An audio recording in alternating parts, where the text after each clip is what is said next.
I.S.U.P.K. 53rd Annual Lord Passover. 53rd Annual Lord's Passover is going to be held down here in Florida. It's going down.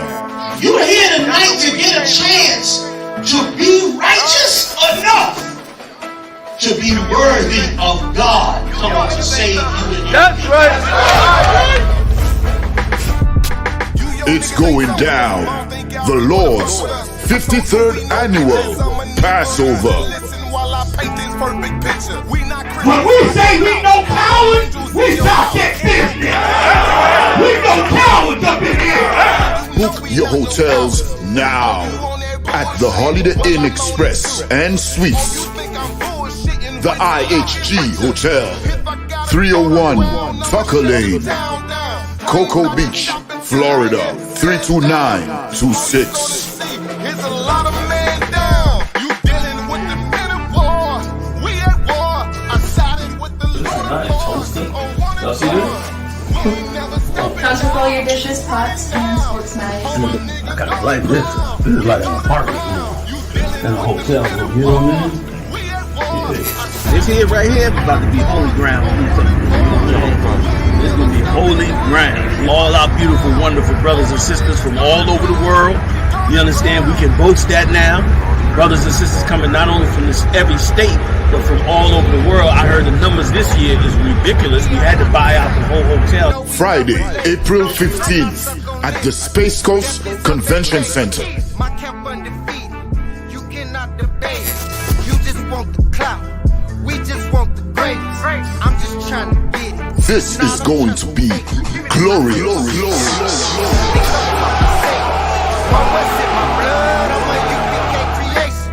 We don't give a fuck, you can see it in our faces. Got it out the mud, straight up out the base.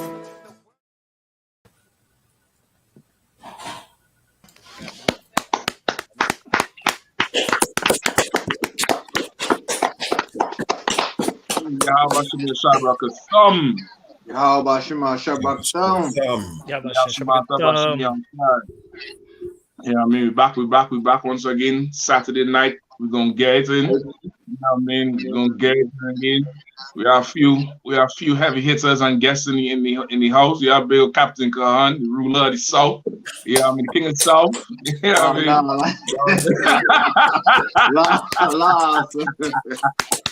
yeah, I mean, going down there and just consolidated the South. Like I suspect he has the spirit of David and said the sword of brotherhood. They chose the brotherhood. They chose the brotherhood. Yeah, man. We have Big Captain Kapash down there in Indianapolis. Naptown finest, boy. Naptown finest in the house. Yeah, man. Appreciate it from coming through, brother. Yeah, I mean, Kapash, it's been 10 toes down from day one. Day one. Yeah, I mean, it's amazing to see how you have that whole zone running under Mount Quad up there. You know what I mean? It's really amazing to see that thing. So definitely good to have you on tonight. You know, we have Morani ones and twos like an old school DJ. Yeah, I mean, Morani ones and twos. Yeah, I mean, of course, y'all know Kazak Ahmaud. You know, the quiet storm in the car. The brother with all the neon lights, the flavor and the savor. You know, couldn't be braver. I don't care if you like on the now, Kazak. Y'all know Kazak Ahmaud, you know what I mean? Coming down there, holding it up from DC. I know we had an attack coming in just now. South Carolina, Jamaica, and everywhere he put his foot, you know what I mean? We're gonna get it down. You know what I mean? Damn right. So you know what we dealing with? What we dealing with? I know we have a good few stories tonight. You know what I mean? Into this COVID running rampant. You know, me Yashimata and Bashimi attacked all the sisters, all the kids, all the haters, all the devils, all the bots. We gotta salute the bots too. The bots be coming up in here. You know, the binary bots and all the coded bots. Yeah, I mean the bots are the thoughts. You treat them all the same. You treat them all the same. Absolutely, bots are the thoughts. Yeah, I mean, Yeah, I can salute all of them coming in. You know, they're gonna be in here shortly. Right. Because tonight for sure we're gonna get them a real good show. So you know what I mean? And salute the Omicron. The plague's doing a wonderful job up in here, boy. Yeah. You know what I mean? The plague's doing an absolute wonderful job. Give the Lord a hand for that. You're right with that. Yeah, I mean, give the Lord a hand for that. All the hospitals crying now. The hospitals is crying. You know what I mean? I thought Como, what Como say? Don't thank God he didn't do nothing. Right. That's right. The Lord say no sweat, hold my beer. That's right. Right, Captain. Yeah, so they're all crying now. So what we dealing with? What y'all want to get into first? We could do them three devils. So like them oppressors. Oh, man, yeah. Let's get that there. Come on. Let's rough with that. Come on. That's Ahmaud Arbery, right? The Ahmaud Arbery case. I believe so. So that's the one to get sentenced, right? Yeah. Yeah, I think they got life. Yeah. Yep. I think a couple of them get life without parole. Them niggas supposed to get the chair. Yeah. Right. They're supposed to get the injection. Yikes. Mariah, you could pull up anything on it? So I'm looking for it right now, sir. You know, so I believe what number story is that? 1, sir. Number 1 is the first one on the list, Mariah. You know what I mean? And that's just the proof we can't look to these fools here for justice. You know what I mean? Them devils getting paid vacation, 3 meals a day, and going into protection, and they're going in some area in prison too. Yeah. I guarantee that. They're gonna send them in some area in prison, and they're gonna get tattoos, and they're gonna be part of the Aryan Brotherhood, and they're gonna be protected up in there. They're gonna be celebrated. Yeah, the Dylan Storm gonna be the roommate. Yep. Dylan Storm they're gonna walk through the door. Dylan Storm gonna be brother, and embrace. They're gonna embrace them. Meanwhile, this brother's father had to watch him with 12 gauge holes in his chest. And they give these dudes what, life? Nah. And also to some similar happened down in North Carolina in Fayetteville. It's gonna come out soon on the news where it was like a road rage, and a young devil came out to talk to the brother, and they was having an argument. And the young devil father was in the car with a shotgun, just bust the brother from inside the car. I seen that, Captain. I seen that video. This video went viral. Yeah. Good night. So this is the three men that killed Ahmaud Arbery right here. Yeah, the three stooges, if you want to call them that. If we can call them that. Come on. You know what I mean? Go ahead, read, sir. Yeah. Come on, sir. Until Cap come back. Come on, sir. Ahmaud Arbery's killers sentenced to life in prison. Travis McMichael and his father, Gregory McMichael, were sentenced to life in prison without the possibility of parole by Judge Timothy Walmsley on Friday in the death of Ahmaud Arbery. William Roddy Bryan was sentenced to life in prison without the possibility of parole. Walmsley addressed Arbery's family ahead of the sentencing, warning that sentencing does not generally provide closure. In this case, I think many people are seeking closure. The mother, the father, the community, and maybe even parts of the nation. But closure is hard to define and is a granular concept. It's seen differently by all, depending on their perspective and the prism of your lives, Walmsley said. Right, and Kappa, I could go down and say something. Good. Yes, so like, but that just goes to show, like, you know what I mean, like how the Bible said the words is smoother than butter. You know what I mean? Like he trying to use words to try and soothe us by giving these oppressors life in prison. You know what I mean? As Captain Meshach was saying, they deserve the needle. You know what I mean? You take a life, you know what I mean, an innocent life, a brother trying to, you know what I mean, in his own hometown, trying to, you know what I mean, run or jog, go for a jog, try to, you know what I mean, exercise, and you get killed just exercising. Right. Nah. And then your killers in jail for life eating 3 square meals a day. Nah. That ain't justice. If I could, Captain, I thought to go behind you on what you're saying, and it's like you said, his words, like how he try to give the word closure an open meaning. Like he said, closure could mean different things to different people, and how he's tried to narrate and say that even this nation needs closure. Yeah, you understand? Like he know that this like they can no longer sit here and say that the crimes they do, that they can, I guess the best way I can say it is this, that they can put a blanket statement on this and call it justice. Right. Because they know, we know what justice is. Like you said, they know a life for a life.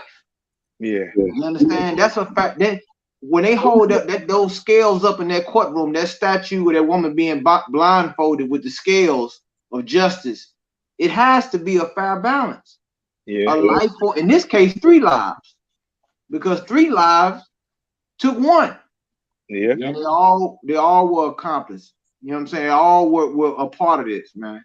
So them trying to say, well, we all need closure, and this might not provide closure. You know, it's not going to provide closure. You understand? Because racism is at the top of the scale of all these issues. Salaki. Yeah. And just to say one thing too, Blackie said what? Let us have them 3 and let us give them justice. We don't just want 3. We want the nation. Right. That's why we in UPK. That's the, right. The nation, you know what I mean? Esau or your oppressors, they have to pay, not just them 3. Right. Them 3 is just a drop in the bucket. You know what I mean? And you know what I mean? We want their nation to pay. You understand? Because this judge know that, as Khan's saying, that black people ain't received justice, has not received closure for what? For slavery. We have not received closure for slavery. None whatsoever. Yeah. And now he want to come up in this court here and talk about, you know what I mean, offer us these type of words. No. And then if I could add on to the mighty man that was bringing out was heavy, because didn't it take 2 years to persecute them? They was going to try to get away with it. Right. And if they didn't have video, which was just like, come on, we got you on video killing him. That's right. What else is there? If that video didn't exist, who knows what would have happened? Yep. Exactly. Well, we pretty much know what would have happened. It would have got brushed under the rug. They would have said he attacked them, and they feared for their life. Yep. And he would have been dead with no justice. Right. And so it's a small microcosm of the whole problem. You know what I mean? That's just one leak of the whole problem of the whole country, because even the lawyer had to petition at the end, or is trying to petition that they are not able to make any money off the murder via movies, books, TV, media. They're trying to push the court, which isn't through yet, that so they can't make any money off the murder. And that just lets you know the rest of them is right down with it. Salaki, if I could, they don't want this story to continue to gain traction. Because I'm gonna tell you something. When they say that you can't see, now they can monetize our pain and suffering, but we can't tell our own story. We can't, you know, the mother can't write a book about her son and how his life was tragically savagely taken. That just go to show you how they look at things, man. And I want to say this too, like what you say, Captain Kapash. This story, if it wasn't for the UPK on social media, Commander GEN.YAHANNA, when this video came out, us putting we put the pressure on the news media, because we were talking about the story on the streets, on Black Watch, in the classes, when this story came out and it went off. It went viral. Right. The video alone, but the commentary and us bringing out the Bible and how these people treated us, that right there added more to it. And then they had to deal with it because they said, look right here, these cats, they were going to get away with this. They was going to walk free. You know what I'm saying? Because this happened all the time in the South. You understand? The prosecutor is friends with the judge. The judge go golfing with this person, go hunting with this person. All of them know each other, man. Yep. And in this case right here showed it. So like And not only that too, okay, so the three of them get life, but only two was hands-on involved in the murder. The other one stayed back and recorded. So how is their not equality, what's the other word? Equity? How is there equity in the punishment? Because the one who was recording, he didn't put his hands on the trigger. He didn't, you know, go corner the brother. He was recorded. You know what I mean? He was recorded. How is there equity in judgment if he gets in the same punishment as them? But he shot something, but he ain't shot a gun. He did a different type of shooting, and it's only because of his shooting we see what really was going on. How it is that he get the same judgment that the other two get? And what about the DA, the district attorney who the older McMichael called first before 911? What's her judgment? And she was about to make this whole thing disappear. Where is she in the sentencing? Yep. Right. You know what I mean? Like this is again more proof. We cannot rely on this oppressor for anything. You know what I mean? The only thing you can rely on him to be is the devil the Bible speaks of. That's right. That's about it. You know what I mean? Any more on it? Anything else on it? Come on, sir.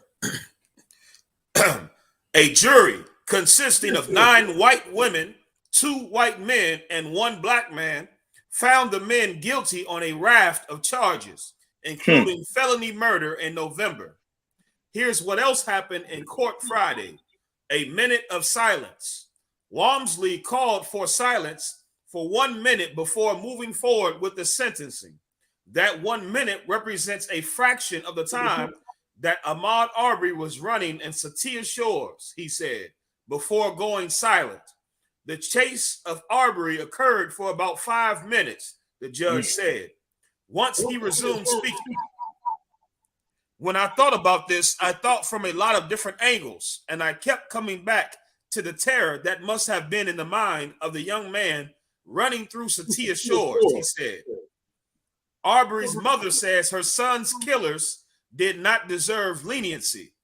Wanda Cooper Jones, Arbery's mother, addressed the court before the sentencing of the 3 men convicted of killing her son.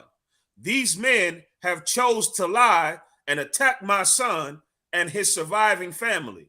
They each have no remorse and do not deserve any leniency, Cooper Jones said in her victim impact statement.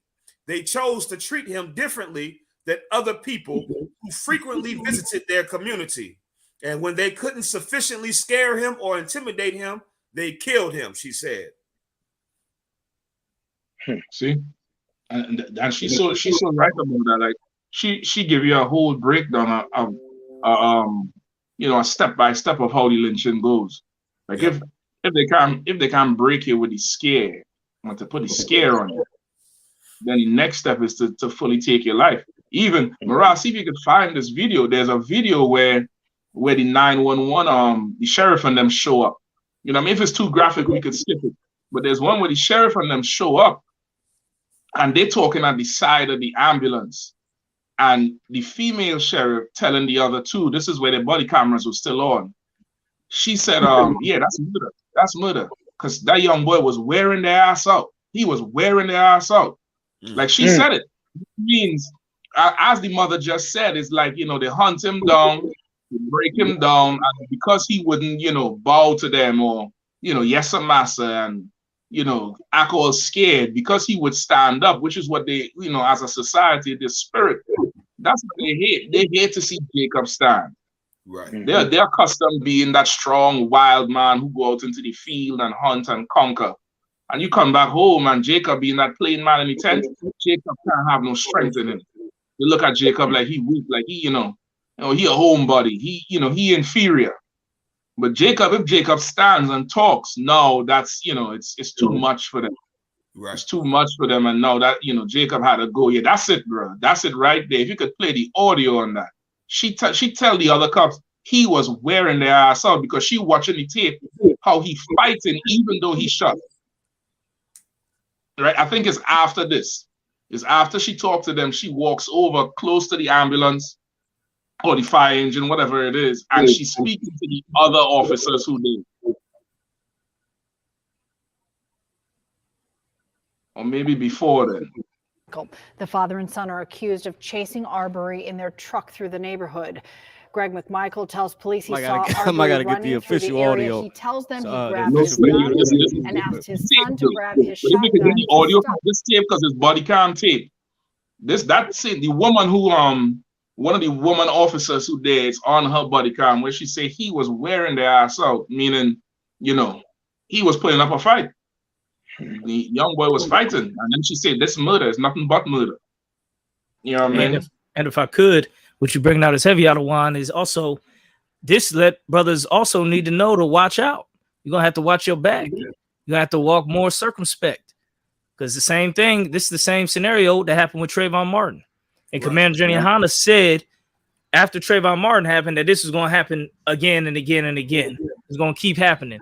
Everybody else figured it was a kumbaya moment. They figured they protested, they wore hoodies and had Skittles, and they figured, yeah, man, we socked it to them when we protested and we marched. You ain't did nothing with that protesting and marching. You ain't stopped not there, devil from hating you when you did all that protesting and marching. So brothers just gonna have to, like I said, it's not time to not to say that he was wrong, because he's allowed to jog wherever he want. But now brothers gonna have to be even wiser. Getting out of these devil's neighborhoods and being aware, getting with your brothers. Like UPK, we travel in twos when we roll. We always got a brother number on the phone dial. We can call up at any moment. Hey, there's 3-4 devils around here. They look like they trying to do something. You call a brother, we gonna be there. Not to say that he even had a chance, but it's just a sign of the times. There's a scripture in Isaiah where it said that the day shall be as a chased roe. As a sheep that no man taketh up. That's what he was the deer, he was the roe, and they was chasing him. And it also said, anyone that is found shall be thrust through. What does that mean when you found? That means you on the wrong side of the tracks. Right. You are like the black man in Indiana who was walking with whites in the forest, and another group of whites came out and tried to lynch him. He was in the wrong side of the tracks. That's the signs of the time. It's prophecy. Yeah. Boy, oh boy.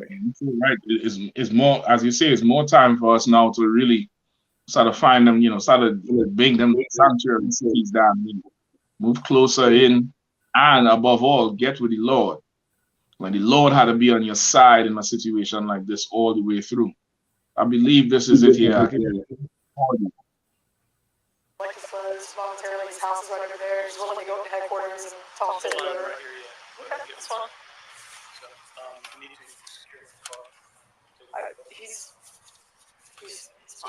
I don't know if it's kind of reverbing. Is it double?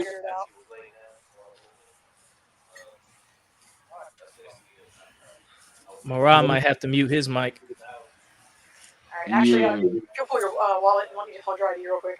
That's. I'm gonna hand it right Skip back forward a little bit, Moran. And if you could mute your mic just until. He said he saw this guy last week running. He was breaking into houses and he came.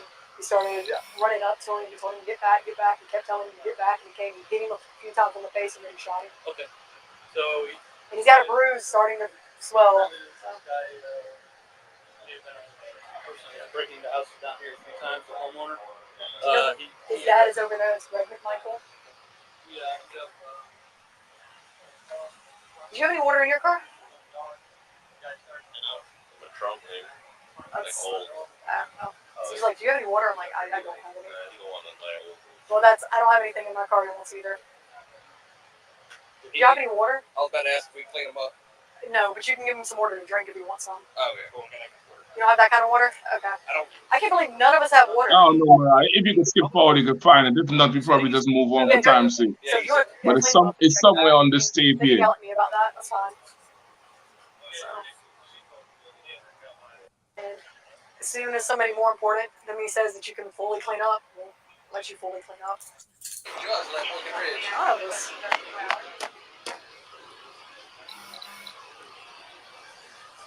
James, do you have any water in your car? Just one. He was just asking if we could have some water to drink, and I don't have any in my car. What are y'all gonna? Is that cool? Yeah. Go. I can get you out of that. Clean. Yes. Go clean his face up. Travis. McMichael.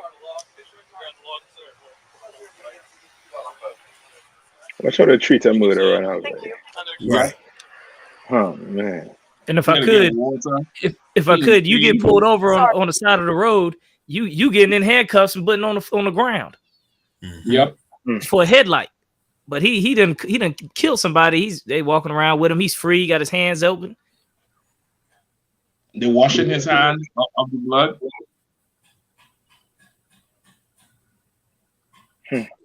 We could drop it if it don't come around. Just his face, though.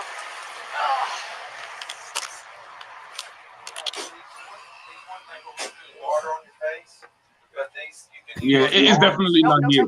It's almost like she's in the driveway. From what I remember. Something to drink, man. Okay, just his face and check. Yep. Okay. Until somebody more important than me is. Okay. Like all that blood on him, and he walking around like he innocent. And before he called 911, he called the DA. Now it wouldn't be there because she didn't say it in front of him. She said with the other officer. You could probably drop it if you can't find it. And if I could, I want to hit that scripture because it is heavy on here. If I could, Isaiah 13 and start at verse 14. Kawakan, sir. Isaiah chapter 13, verse 14. And it shall be as the chase roe, and as a sheep that no man taketh up. As a chase roe, as a sheep without a shepherd. Go ahead. Kawakan. They shall every man turn to his own people, and flee every one into his land. This is the signs of the times. You got to get to your own people now, because they getting together. Trump supporters and all the other stories we about to get into. People are choosing their sides now more than ever. Mm-hmm.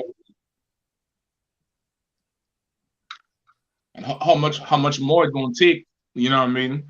For us to really start to choose that right side. Right. You know what I mean? If the human virus don't kill us, which is the oppressor, the airborne virus will. And in both cases, the Lord doesn't send the message of which side to be on as a people. Exactly. We ignoring it so much so that I remember when in the beginning with the tests, they're begging people to go get the test. Now you're trying to go get a test. The test is like crap. You can't find one to save your life. Mm-hmm. You know what I mean? You can't find a test to say you got to wait 14 days, 2 weeks out to get a test. Same thing with the damn vaccine. Now everybody want to run to get it.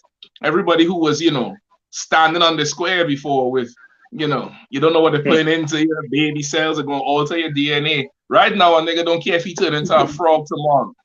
You just put it in him. And it's sad that so much people had to die before we wisen up. You know what I mean? And again, that's one of the characteristics of us being the children of the Lord. Like we the stiff-necked people for real. We are a very hard-headed, stiff-necked people, for real with the Lord. He really had to crack the whip on us. Right. Mm-hmm. Damn right.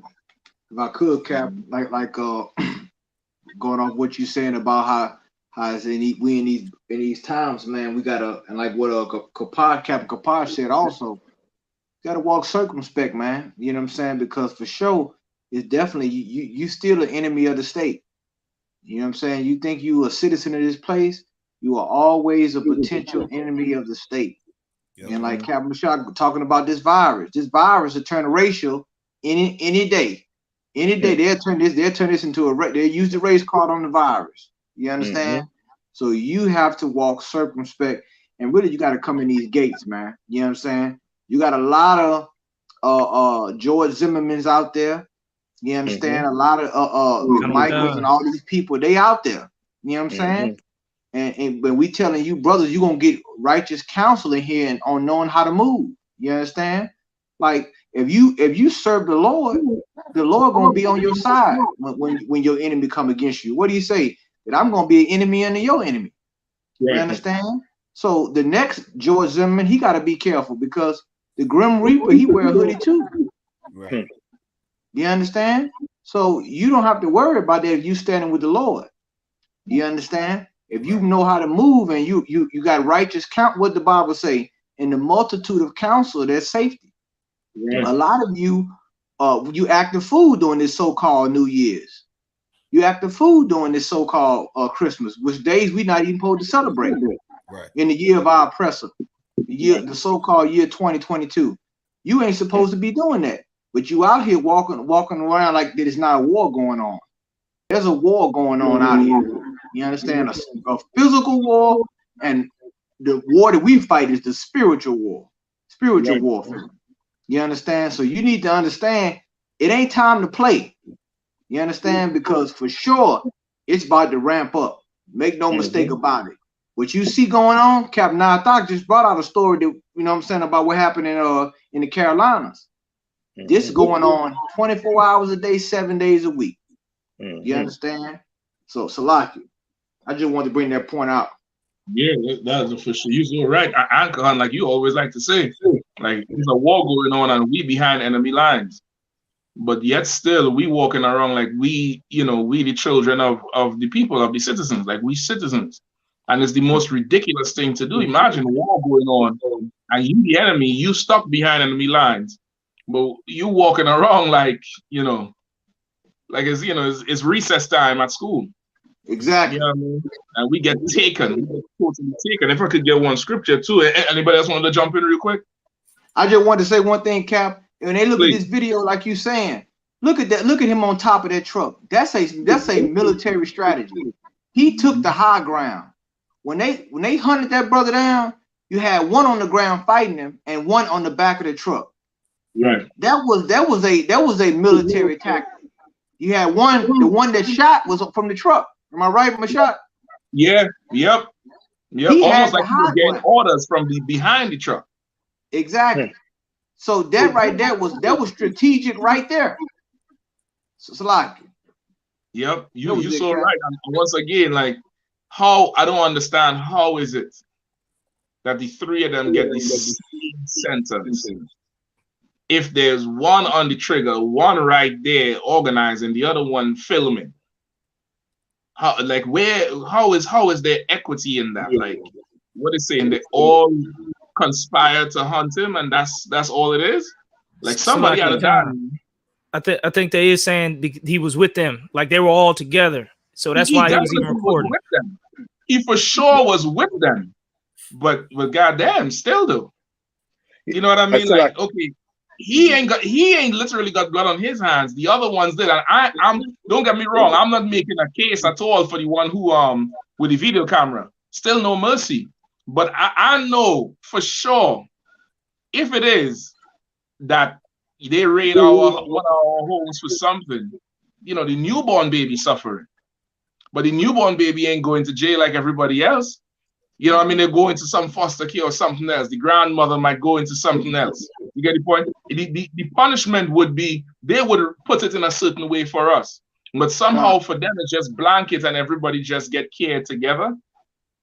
Like that, I don't understand how that's possible. Yeah. Because the man on the camera, I understand if he get the life and them other two death sentence.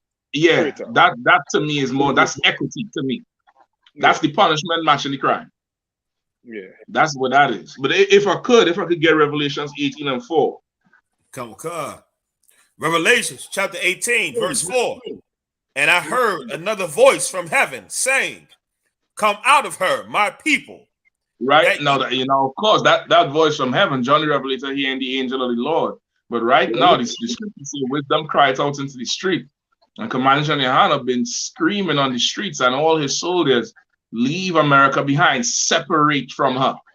come out from her because everybody is in her, inside her, messing with her, effing with her, fornicating with her, laying down with her.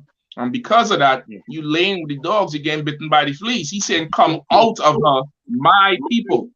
Not everybody, not the Chinese, not the Arabs, not the Japanese, not the Filipinos, but my people. Ahmaud Arbery and Sidney Poitier, who we're going to go into tonight. You know what I mean? Everybody else who done suffered at the hands of this empire. You know, we done heard the call, come out of her, my people. Why? Oh God. That ye be not partakers of her sins. Go ahead. And that ye receive not of her plagues. You understand? Like you say something just before there. I want to definitely go back on that point. You say, like, you know, the plagues turn racial in a minute. The plagues done became racist. The plagues done because the race card is the only card. You understand? It's the only card in the deck. Is the only thing that matters. It always matters. You go into some room where there's actually a slave on the bus, where there's on the internet, and you start talking about race. Everybody's like, well, why you had to bring race into it? From the time you came into my neighborhood, you brought race into it. That's right. We would have the question of race would not come up if you didn't move in here and try to gentrify. If there was no you know, Mr. Ching's wok with fried rice and chicken in a black neighborhood, that's you bringing race into it now. So don't you know, question me because I talk about it. You understand? Don't question me now because I talk about it, because race is all it is. Like, if we would come out of America and separated from America, we would not have partaken of her plagues. Remember, in the beginning, black people was untouched by this COVID. Try and remember. It was the Asian community and those rich of our oppressors and the rich of us who could travel and go abroad, because the COVID came out in the height of the European tourist season, which was from December to like March. It was the height of that European tourist season where them Asians was traveling to Turkey, Russia, France, all over, and it was booming over there. It hardly was in our neighborhoods. And then when it reached here, we up in their society, working with them, partying with them, and now it started infiltrating into our society. So the plague, it done turned to racism. And because we done join to the oppressor, we partaking of the same plague too. And guess what? There's more plagues to come. That's right. There's more plagues that's coming. And if we are joined to this oppressor, we're going to get the plagues of the oppressor right now. We're going to get the plagues of the oppressor. That was it. Damn right. Damn right.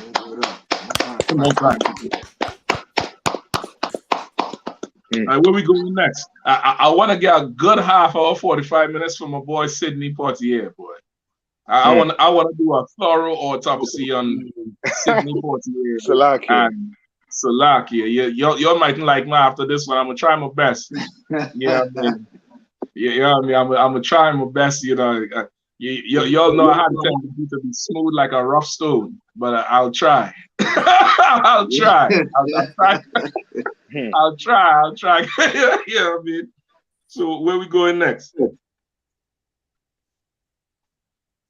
We can either go there or the basketball, the brother with the commentary. Which one is that? When the oppressor told, let me pull the trigger like your father pulled the trigger. Yikes. I don't think I heard that one. Let me hear that one too. Oh, please, hold on. Before we get that one, play the YouTube video with the Asian woman saying black people is, what she said? Just, Mara, click number 7. Please, you might have to stay on it a little. But please, no, it's short enough. It's about 2 minutes long. Yeah. Right?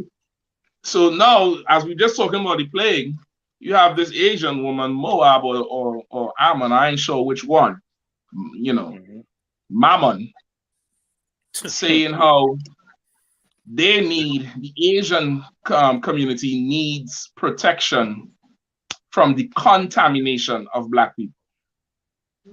And the last I checked, COVID didn't come out of South Central. It didn't come out of Crenshaw. It didn't come out of, you know, Baton Rouge, Louisiana. Right.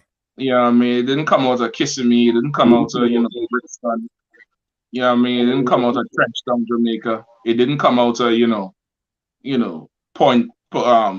Point 14 in Trinidad. That's right. It didn't come out of Nova and Laventille. You know what I mean? It didn't come out of the lower ends of Chicago and Indianapolis. It didn't come out of there. So the only contamination that's affecting the earth right now came from your people. Right. You know what I mean? But she's explaining why integration is devastated their community.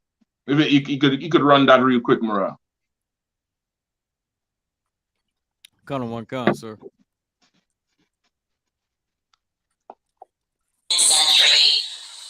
Increased mobility for Chinese Americans in the South because Mariah, I think you might have to mute your mic.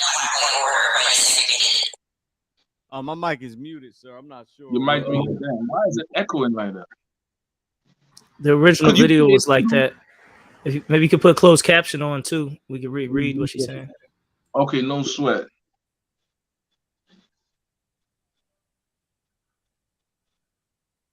Order, living under Jim Crow, they were offered certain inducements to come closer to whiteness if they would repudiate black people, and they did that in very stark ways. For example, this is covered in the book and the film.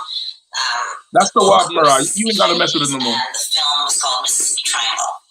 And many of the Chinese grocers who lived in the Mississippi Delta. So like, everybody else, you'll put your mics on mute, all right? This is the community that gave rise to the Supreme Court case GEN.YAHANNA v. Rice, where Chinese Americans challenged the placement of their children in the early 1900s through the mid-century.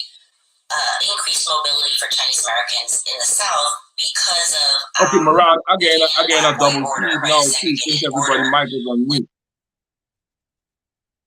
Come mine's on mute, sir.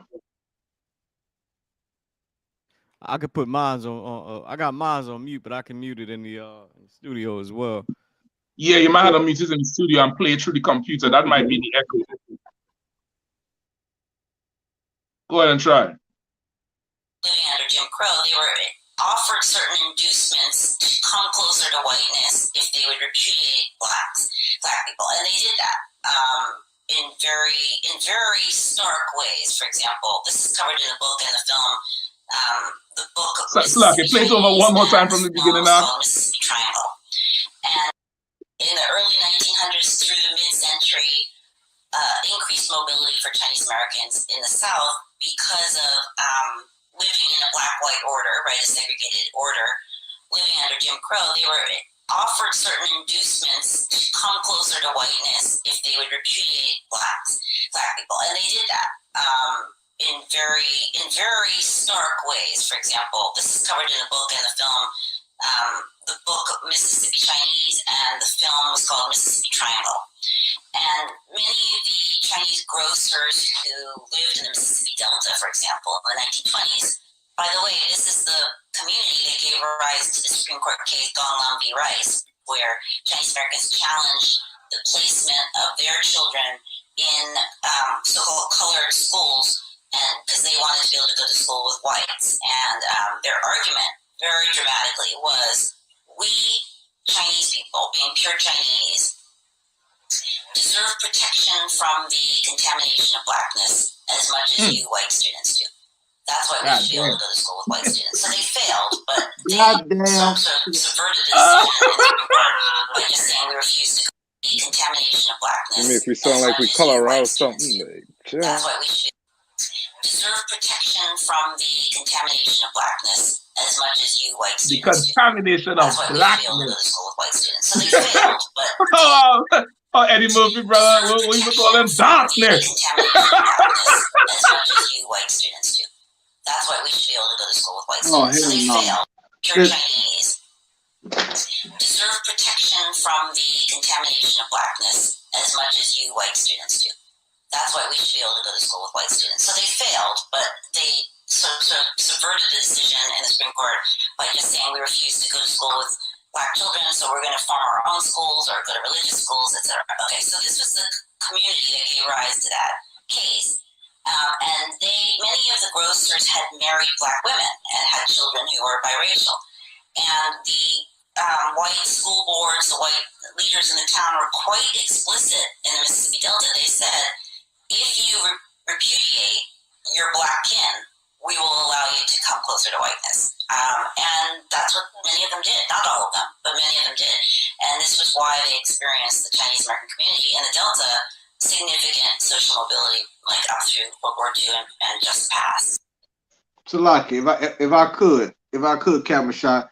If I could, this right here, it was an article that came out, and she might be in this article not too long ago, where in the Mississippi Delta, those who don't know, you ever been to the Mississippi Delta? I mean, it's mainly crops out there, man. I mean, it's real flat, but it's where a lot of the blues started from, the Mississippi Delta.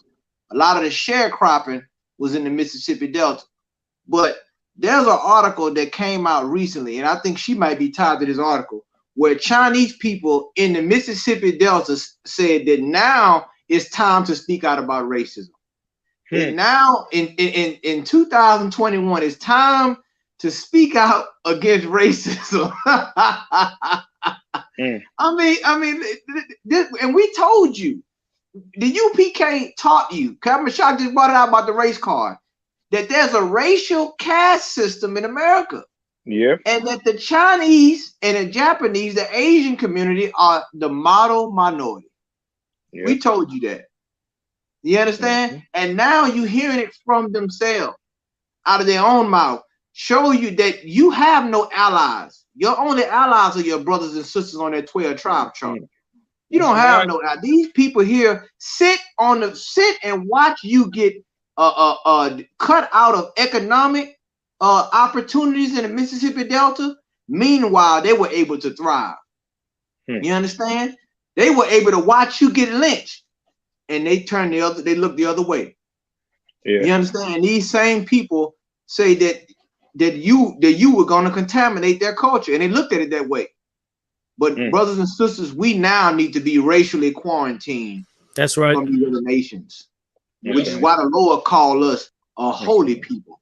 Holy means to be separated. That's right.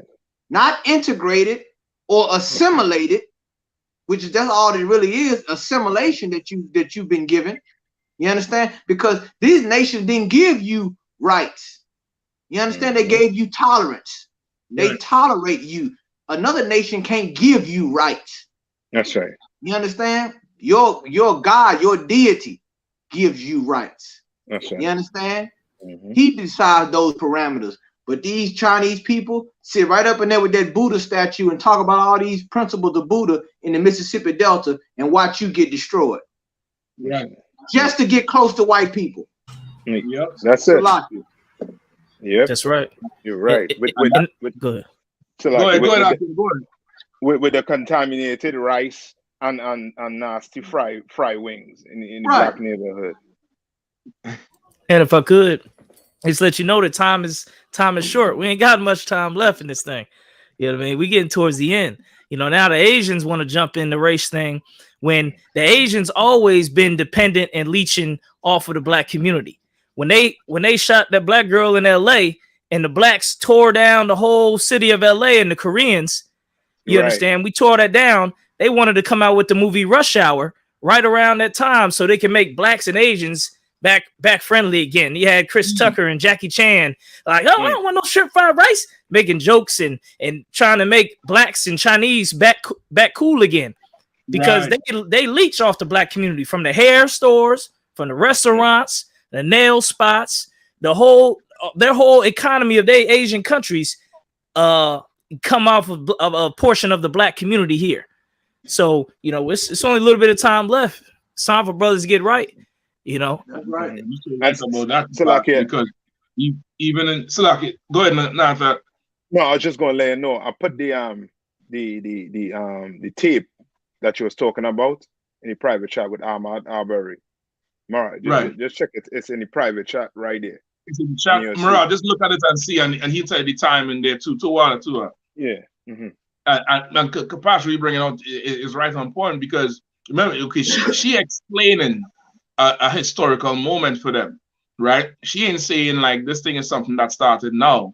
She's saying that when they came to America, really to replace black people, because the Asians is the one, the so-called Chinese is the one who our oppressor brought in after the East Indians and the Arabs. The Chinese was the last of the deal to be over us, the last of our taskmasters to replace the oppressor. Right, you might want to mute that. Some new information tonight in the murder case of Ahmaud Arbery. Now, police officers who reported So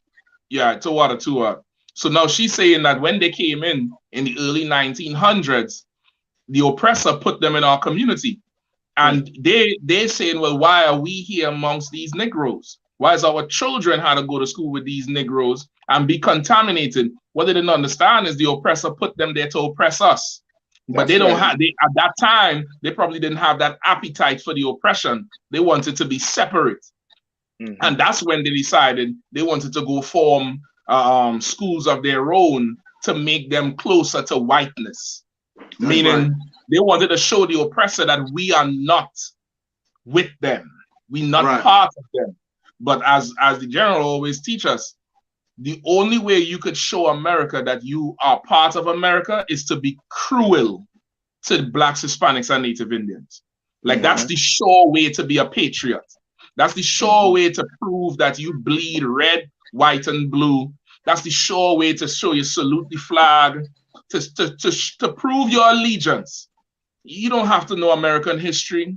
You don't even have to pay your taxes, because Donald Trump didn't pay none and he became the president. You just have to be cruel to the children of Israel, and America will consider you a brother in arms. You'll be part of the blue cord in the military. You'll be part of America. You'll be sold into America's fabric. And that's what the Chinese and the Musa and Christ are. That's what the Asians went on to do. So in seeking to preserve themselves, they understood that you can't just separate. You have to contribute into the oppression of Black people, which is why, once again, out of all the texts, the Bible is the only one that breathes, because Psalms 83 listed Moab and Ammon in taking crafty counsel against our people. That's crafty counsel. They said to not be contaminated and to promote our whiteness, to be in school with the oppressor. Well, it's not just good to sit down here and, be able to work Casios and calculators. It's not just good to run a laundry, Mr. Wong. It's not just good to be an actor like Bruce Lee. You are going to have to oppress these people. You're going to have to oppress the Hispanics. You're going to have to oppress the Native Indians. You're going to have to oppress the Negro. Then and only then will I call you my brother. Damn right. And that's really what happened here. So now she's explaining anything. I ain't giving her a pass, but she's explaining to why now they're coming out about they want separation and equality and all of that, which is why, once again, when Christ comes back and they all become slaves, they would have earned their rightful position at our feet. They would have earned it. And this is why all these things coming out now. So when they all end up in slavery under us, nobody could say this is unfair. Nobody would be able to say, well, you're taking advantage of a situation, because the record will bear witness. Y'all thought we contaminated the earth. Because of you, nobody can go nowhere. Because of you, schools is closing down. Because of you, the healthcare system in America is being suffocated because of this goddamn COVID, because you don't know what to put in your goddamn mouth. Yet still, my people polluting the earth. Right. My people polluting yours. My people contaminating yours. But because of you, the whole world is brought to its knees.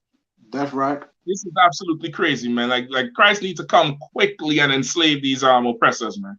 That's the only thing they understand. Harsh bondage. Harsh bondage will make them understand. You know how you make them good, productive people? The same way they made us good, productive people. The same way they made us produce LeBron James and Michael Jordan to entertain them, and Michael Jackson to sing, and Sidney Poitier to act, and the teachers and the lawyers and the doctors that contribute to the society. Hard bondage made us good, contributing people to America. Well, you know how you're going to contribute to the kingdom of heaven? Hard bondage. Yes, day and night. Hard bondage. Damn right, Captain. If I could, and what you're saying is so right. Look, it's the Chinese virus, okay? I know you don't want it. It's the Ain't it the year of the rat? Okay? It's a Chinese virus, man. You understand? Because you don't know the dietary law. You out there practicing all manner of unsanitarianism, all of that. You eat unclean food. Like these people, and the reason this virus is spreading is because of these heathens, because they don't have the right hygiene. They don't practice the law of being clean. You understand? And this is why these things are spreading, man. And like we said before this is all over, you're gonna know the meaning of touch not the unclean thing. Right. The Lord gonna make it real personal for you. You understand? So what this story right here is bringing out, Captain Shock, he hit the nail on the head.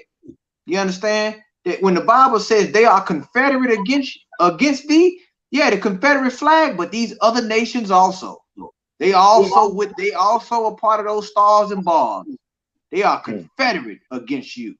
If I can get one scripture, if I can, Captain Shock, can I get where it says oppression make a wise man mad? Yep. You understand? Because you got to understand, oppression is systematic. We know the so-called Black Lives Matter, they took that phrase from the UPK because we've been brought out that oppression is systematic. You got to be wise to understand oppression, man. Go ahead, my brother. Are you on me? You might unmute yourself, warrior. Mute. Salaki, sir. Salaki. Ecclesiastes chapter 7, verse 7. Surely oppression maketh a wise man mad, and a gift destroyeth the heart. You understand? Oppression, you got to be wise to understand oppression, man. And when you understand oppression, you're going to get mad. For those that try to say, why y'all so mad all the time? You know why? Because we understand oppression. Right. We want to know why you not mad, why you happy all the time. Right. You understand? When our people are under constant threat of oppression by the white man and his accomplices, these other nations.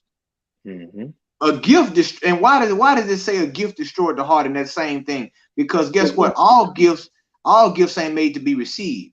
Right. That gift, it made you turn your back on your people.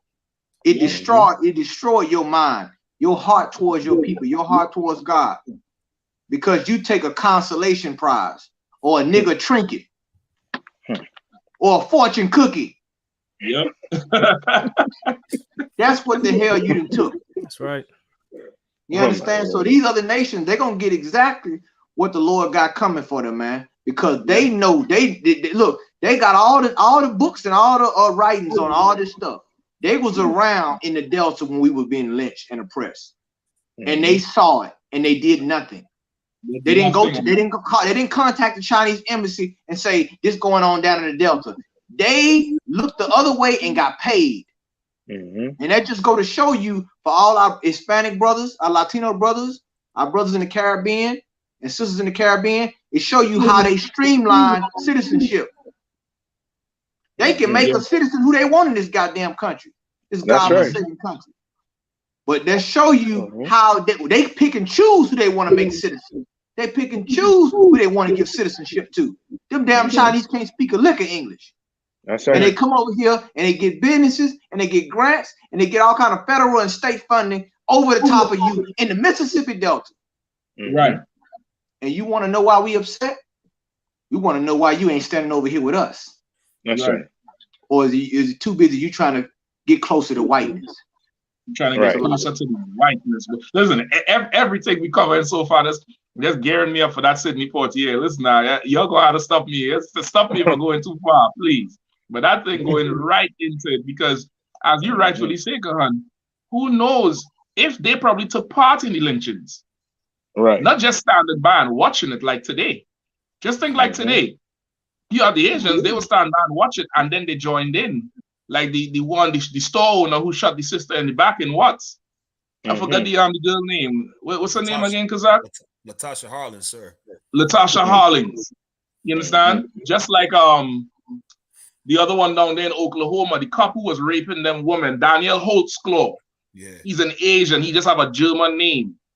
You understand? And so many other ones of them who done murdered our people and joined in the lynchings. How much of them, while in the Delta, to prove that they won, that they could be part of the whiteness, how much ropes did they string up? Right. How would they not speaking no English self? Because of course, if we contaminating their children, surely we contaminating the oppressor too. So the enemy of that, my enemy is my friend. They had to have joined in. But maybe it's going to come out even further to justify why the Lord said they're all going into slavery. You know what I mean? And what we got? I know Murad video ready. Murad, you able to get the video working? Yes, sir. Cunning one con.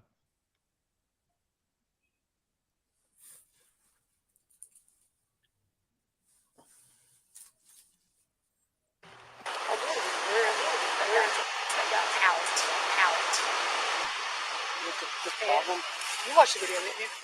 Would you agree? Old boy was kind of wearing him out a little bit, and then I slowed it down and watched it. You see the first shot, and then you see the second shot. They changed the topic before the officer then turned away. Police collected it as evidence. I'm emailing this video to my, he was videoing as they were coming down the road. Afterwards, officers gathered at the scene to talk through what they saw in that video.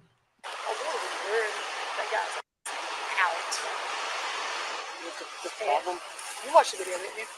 Would you agree? Old boy was kind of wearing him out a little bit, and then I slowed it down and watched it. You see the first shot, and then you see the second shot. They changed the topic before the officer then turns off his body camera.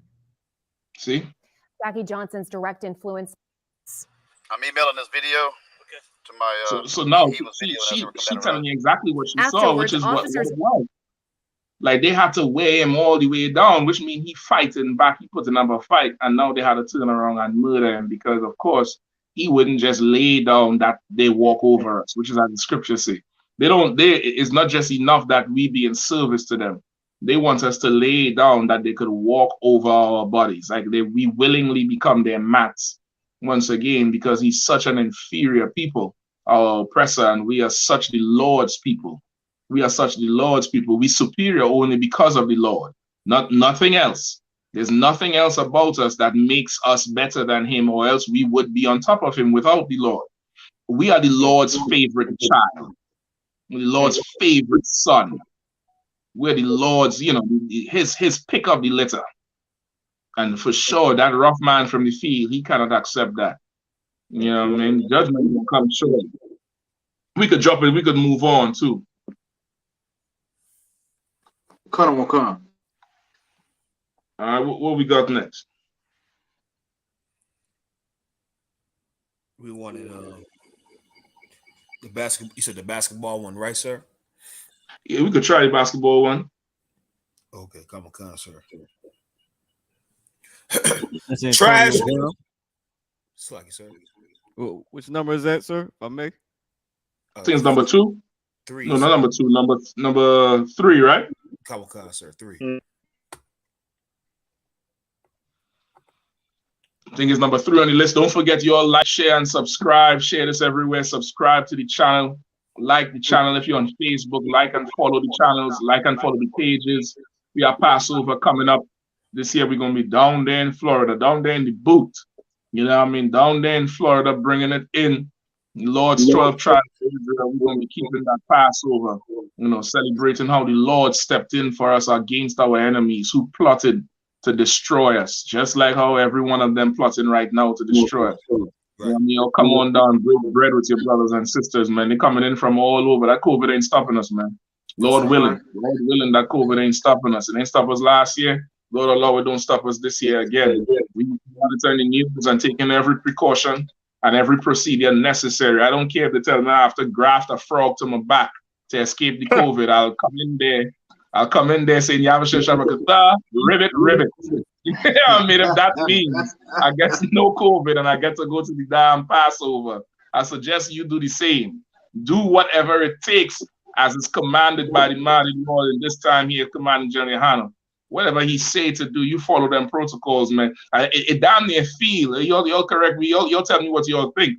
It damn near feel like this is almost like a practice, like a pre-season for us, where we get in different scenarios of being obedient to the man of the Lord.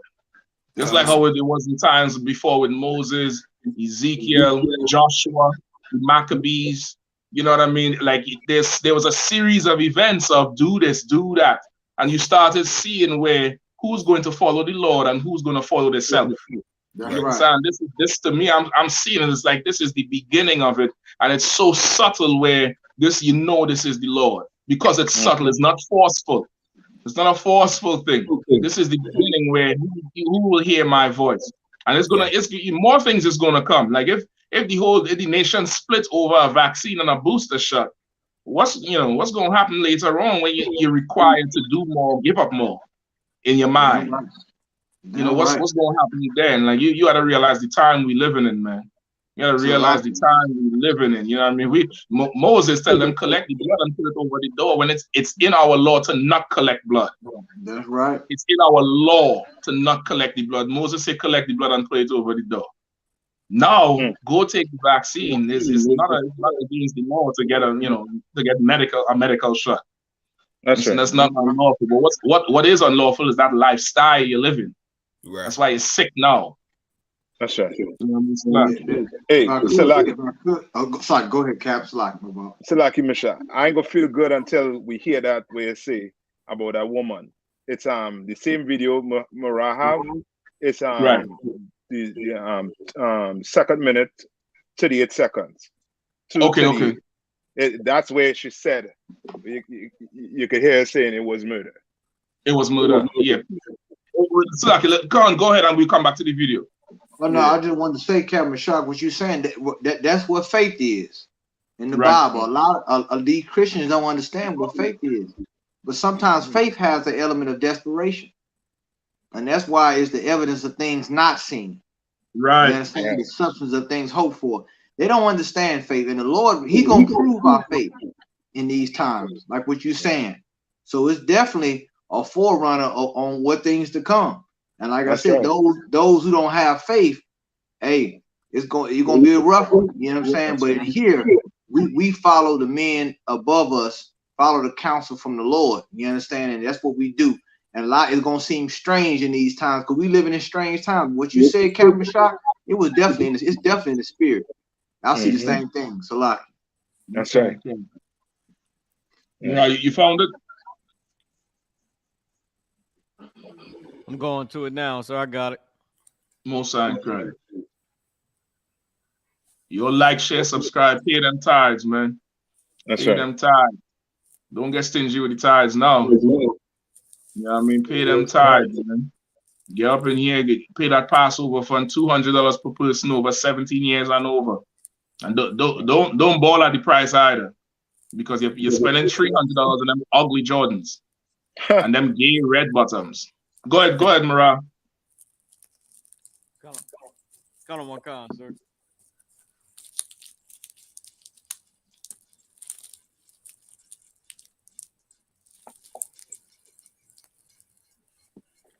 You said 2:38? Yeah, 2 minutes, 38 seconds. Got on one con.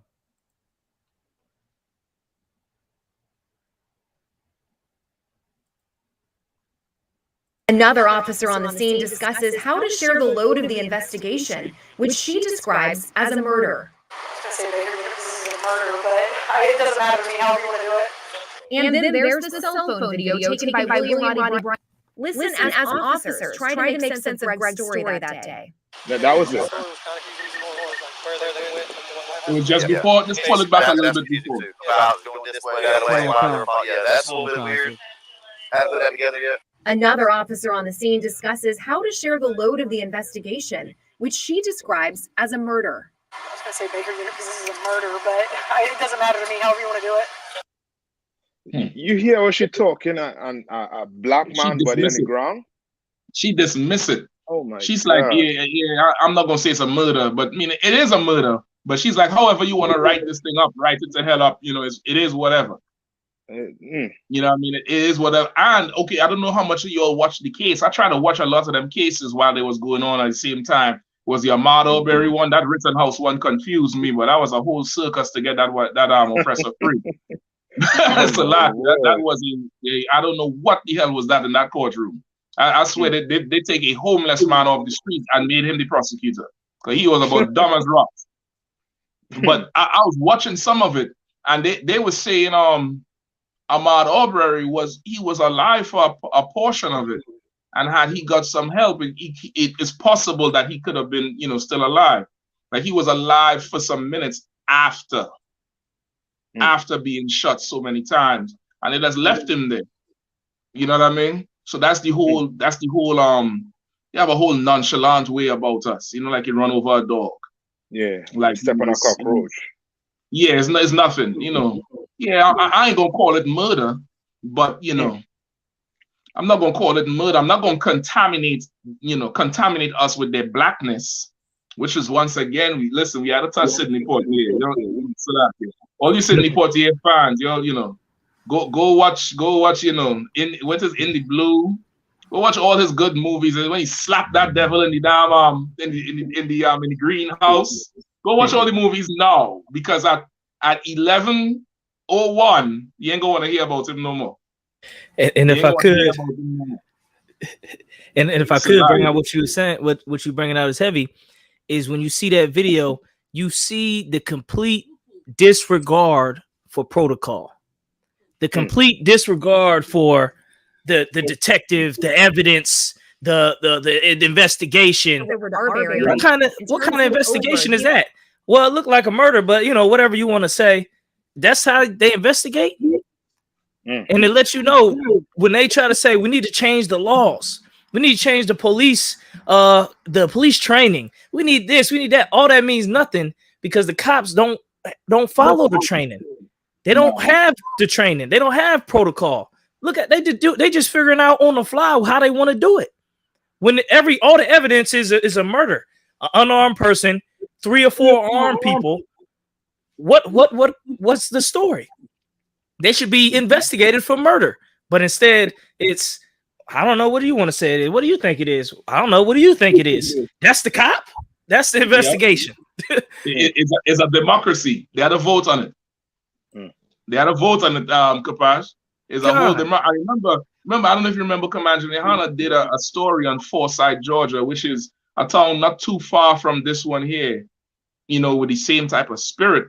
And that town is one of them close-knitted hick towns where, you know, the police and the thief was in the same class in grade school.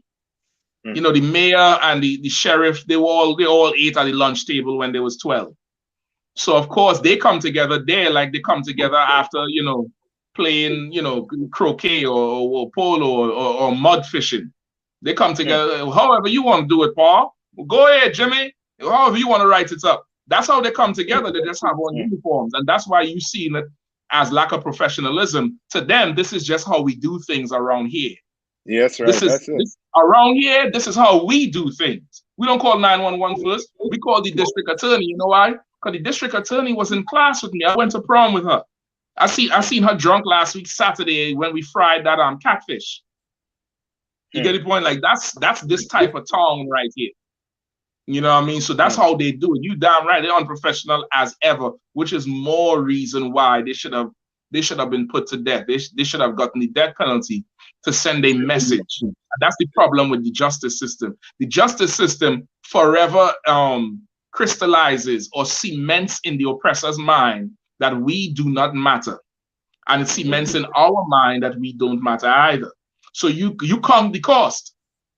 To kill a black man or Hispanic or Native Indian man, woman, or child, I'll do some years. To do harm to an oppressor, you think twice about it. Yeah. You know, y'all know that. You think you don't do it to him. You know, you're gonna make the block hot.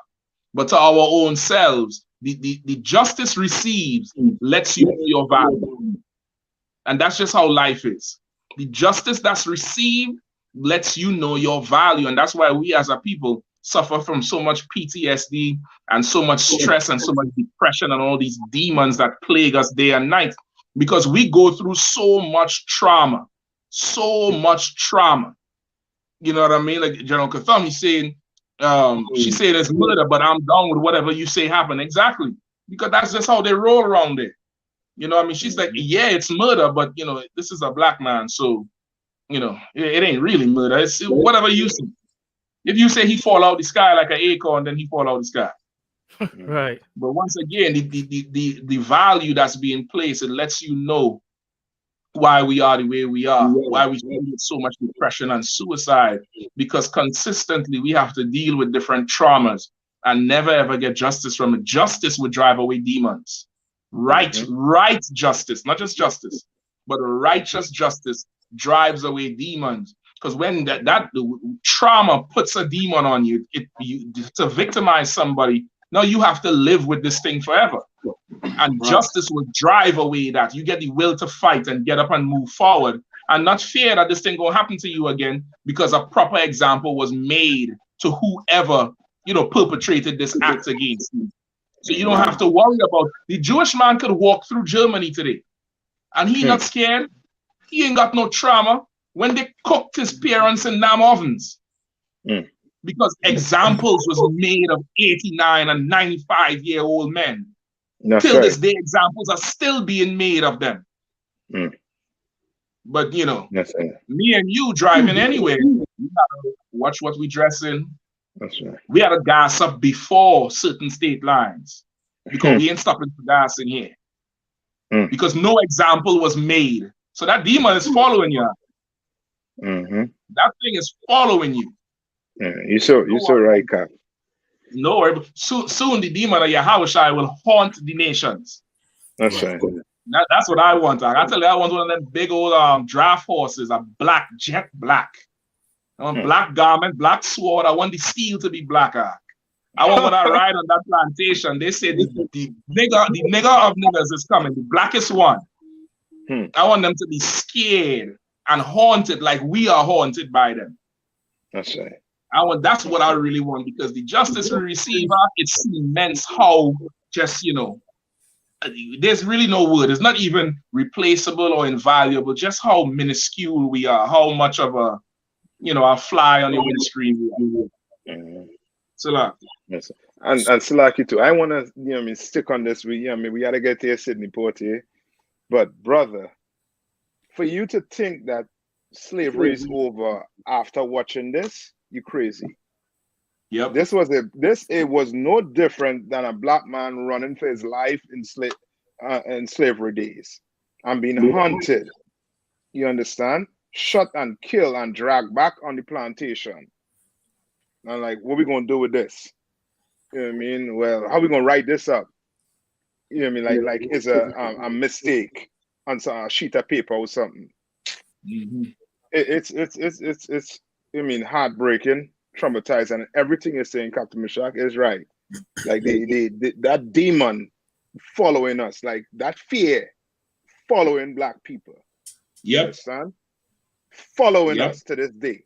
You had to come into the truth to get relief of that fear. You understand? Gotta come in the I.S.U.P.K, Blacks, Hispanics, and Native Indian. Well, that fear gonna follow you. Right. Salaki, sir, if I may, sir, and what both of y'all said is so heavy in this, and this is why I love the I.S.U.P.K and the Commander GEN.YAHANNA and all the Anawanian for holding it down for us, because I remember being in the world, and the Christian church would take an incident like this and somehow make it seem like, well, y'all niggas got to start pulling up your pants, and you got to join the military, and you got to join the police force, and you got to be better citizens so these things don't happen. When common sense is telling us niggas in the street and in the ghettos, like, yo, that's not changing what's happening to us. We seeing this, there's injustices happening to us, and it's like a child that's molested in that stinking church. Instead of saying, you were a victim and we're going to deal with this nasty predator, they say, well, why you wore what you wore? Why was you walking like that around a pastor? It's like the Christian church increases our oppression, and they make us out to be the problem when really we're the victim. And I just love you for just always keeping that charge on the church, because that's where it starts. It starts with those filthy hustlers in the pulpit, and they need to get removed from their seats. And I pray the Lord continues to get the UPK power so that we can give our people the justice that they deserve. And just calling the white man the goddamn devil, it freed me in the world, and it's going to free so many more of our people, man. That's right. Listen, them few words, you so right. I give it up, the water. Them few words empty words. The white man is the devil, brother. That's a vaccine like no other vaccine. Right. That's a booster shot. I mean, to say it does something to every fiber of your body, it does something to your spirit. To lay charge on a criminal, it's everything. And as you say, the religions and the churches and our leaders, they muffle us. It's like, like a woman get raped and she come forward to tell about the rape, and then somebody covers her mouth. Right. And after a while, she ain't gonna come forward no more, and she's gonna start abuse herself. Yep. And as a people, that's how we are.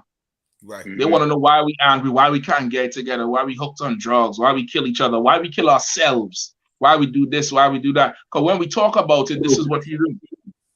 Right. You do this. You do this, and you wonder why. And listen, Christ's gonna come back and flood this place with your blood. That's right. He's gonna come back and he's gonna do it. Salaki. Come. Let's keep rocking. I want to get some of Sidney, boy. We could get some Sidney, or we gotta go with basketball first. No. You can bring in Sidney here now, because this is the other type of person that wants us to be. If not the church, you know what I mean? This is the next type that want us to be. They will never ever portray Benedict Arnold like they would portray Sidney Poitier and these other black celebrities. Right. They'll never do it. You're so right about it. Mariah, if you could get a picture of Sidney Poitier, Mariah, I'm gonna send you a video I want you to line up to play, all right? Now everybody knows Sidney Poitier, right? One con. You know what I mean? Sidney Poitier, he was Mariah, I could text it to you, or you want me to send it to you on Facebook? You can text it to me, so that's to WAP. Okay, no sweat. I'm gonna text it to you right now. It's a YouTube video. I think it's about 2 minutes long or something like that. Right? This is the brother here. You know what I mean? As far as you know, everybody know he's, actor extraordinaire. He's the damn, cookie cutter example of how to be in Hollywood. And, he definitely did. I'm not going to take away from what he achieved personally in the oppressor's kingdom, especially in the time frame that he did it. We're talking about what, the 30s or the 20s, coming up to around 1950. Around there is when he was coming up. You know what I mean? I think he was born in Miami, Florida, but his parents was from Bahamas. I believe they have Levite lineage. I can't be certain. But of course, when you look up his records, they say Bahamas, so that's what we'll go with. But I think some of his relatives, some of his uncles and them were saying that on his father's side, it comes from Haiti, which of course is the French name Portier, right? But whichever way you look at it, there's a brother from outside of America who came into America and, grew up poor, had humble beginnings the first 10 years of his life. I think his people had, were farmers, agriculture, living real rural, no running water, no electricity. Then they moved to the mainland. They was on some island called Cat Island. And if anybody could pull up his story and just to help me corroborate it. And he was on some island called Cat Island. Then they moved to the mainland in Bahamas, where he first saw around 10 years old. I think that's where he first got, running water and electricity and stuff like that. Then they moved to Florida or New York when he was 16. And he was in there, working, just like any West Indian coming up, working, had multiple jobs, dishwashers and stuff like that. And I think right around the age of 20 or so, 20, 25, he started getting into theater, right? He started getting into theater. But because he was number one, black, and number two, had a very strong Caribbean accent and he couldn't sing, it kind of hindered him. So he started going and learning how to modify his accent and learning to sing and learning to, act better to be, to make it to the stage performance. I think the stage performances is where he first had his little breakthrough. And they describe in the article that his accent and his lack of singing and him being black was weaknesses. That's what they said in the articles I've read. They said he went to work on these weaknesses. So imagine this brother here, he is the, you want to talk about an imposing figure. I didn't know he was that tall. This nigga is 6'2". He's 6'2". Imagine a 6'2" young black man coming up and having such tremendous talent is not just a threat to his peers, but a threat to the image in a time where our oppressors sought to put their foot on our neck. And this is while he's coming up, the Asians in the Mississippi Delta talking about contaminating their children with their blackness. You know what I mean? And he went on to make a whole ton of movies. Because give me some of the list of his movies he made. Come on. We have Salaki. No sweat. So we have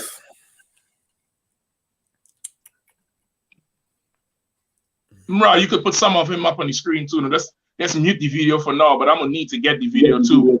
If anybody want to chime in, definitely chime in. So we have Kawakan. You had the movie The Defiant Ones in 1958. You had Porgy and Bess in 1959. A Raisin in the Sun in 1961. Paris Blues in 1961. Lilies of the Field in 1963. A Patch of Blue, 1965, To Sir with Love, In the Heat of the Night, and Guess Who's Coming to Dinner, all in 1967. Guess Who's Coming to Dinner, a nigga. They didn't finish title. Guess Who's Coming to Dinner, a nigga. Right. That was the real title of the movie. Like he acted in so many movies and so many stage plays, and he ain't just rise to the ranks in acting.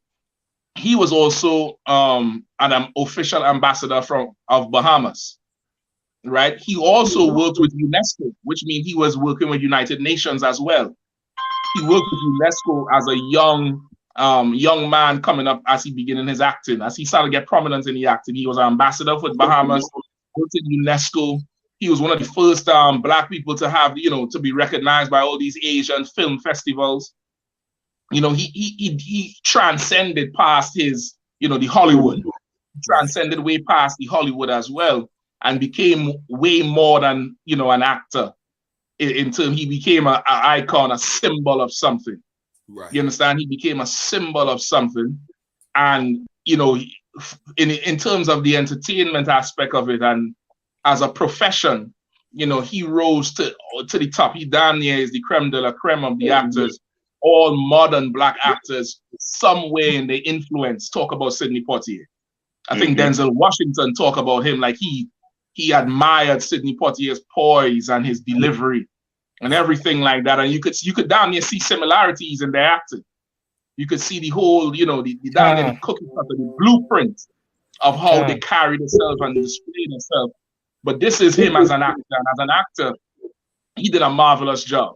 And then, in here, we for sure, our job is the upliftment of Black people. But you go home and you watch a good old movie with Denzel, Sidney Poitier, and Michael B. Jordan. You watch TV for what it's worth, the entertainment. Right. You know what I mean? The entertainment value. Damn, he played the hell out of that role. He played the hell out of that role. That movie, I think it was was it Into the Blue? I forget the name, but where he slapped the devil in the damn florist shop. In the heat of the night, sir. They call me Mr. Tibbs. They call me Mr. Tibbs, Tawana. You know what I mean? Like he for sure become an icon. But in here is where we definitely, who do we fear? The Father we fear. And we only serve the Most High. We serve the Most High and we obey and honor our King. And the Lord said in Isaiah, I am the Lord is my name, and I will give my honor and my glory to nobody else. Like outside of acting, once again, Sidney Poitier definitely is somebody that you could give him his credit for his acting. This is the one right here. Oh boy, that sheriff got it good. This ain't the scene, but I think this is the same movie. You get the point? Outside of his acting, they're going to try to make him like a modern day martyr. Watching the next few days, they're going to damn near, he going to be nigh on to Caesar Borgia. You're going to hear every Black actor, every activist, every sports person, everybody talk about him as if he's the one to follow, as if his ways was, the right way to be. And in a sense, it was the right way to be if you did not want to contaminate America with your blackness. Right. His way was the right way to be if you didn't want to contaminate poor little Asian children who are going to one day grow up and eat pangolin and cripple the whole world. Right. If you don't want to contaminate that, if you didn't want to contaminate, golf, you know what I mean, with Tiger Woods, if you didn't want to contaminate the NFL with O.J. Simpson, if you didn't want to contaminate, primetime sitcoms like Bill Cosby, that's the way you had to be. Right. You understand? You have to be this way. And for the sake of your people, our lives is much more than entertainment. Our lives is much more than singing and dancing and cracking a joke and playing the hell out of a role. When the cameras turn off, when the cameras finish shooting, the real shooting starts. The real killing starts. The real life starts. And this is where I found Sidney Poitier left to be wanted. Left much to be desired once the camera started rolling. You know what I mean? Before I continue, anybody else wanted to jump in and say anything? Salaki, sir, if I may, real fast, sir. Mm-hmm. I just noticed I was on Facebook. It's one of these pages that I follow. They post up-to-date news. And they posted the death of this brother, Sidney Poitier, and I'm reading the comments, and I'm just going through a bunch of the comments, and I'm reading, and it's mostly older white people. And as I'm reading the comments, I'm noticing they all saying, like, oh, he was such a gentle soul. It's like they all had the same theme. And it was like you said, he was a brother that he was a hell of an actor, but he didn't rock the boat to the point where when he died, it's like how, well, good riddance to that nigga. It's like, oh, he was such a good, gentle soul. I've seen that word gentle a lot. Gentle soul, a class act. You understand? I haven't seen patriot. Somebody used the word patriot. And I'm just like, okay, just from me not being in the truth just a little bit. Anytime you got the approval of our oppressor like this, it's like, okay, this brother clearly, he did his job as an actor, but like you said, he left much to be wanted outside of the damn movies. You're so right. You know what I mean? You had to pay attention to who your oppressor uplifting. The damn near had to put a caution tape around these Negroes. Yeah. And be like, you know what I mean? Don't be like that. Right. You understand what I'm saying? It's to the point where, like Nat Turner, not saying what he did was right, but the spirit was right to try to come out of America. You understand?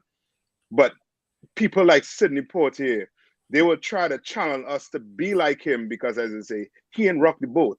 Right. He ain't come up against his oppressor. Right. He accepted his role just like his roles in the movie. He accepted his position.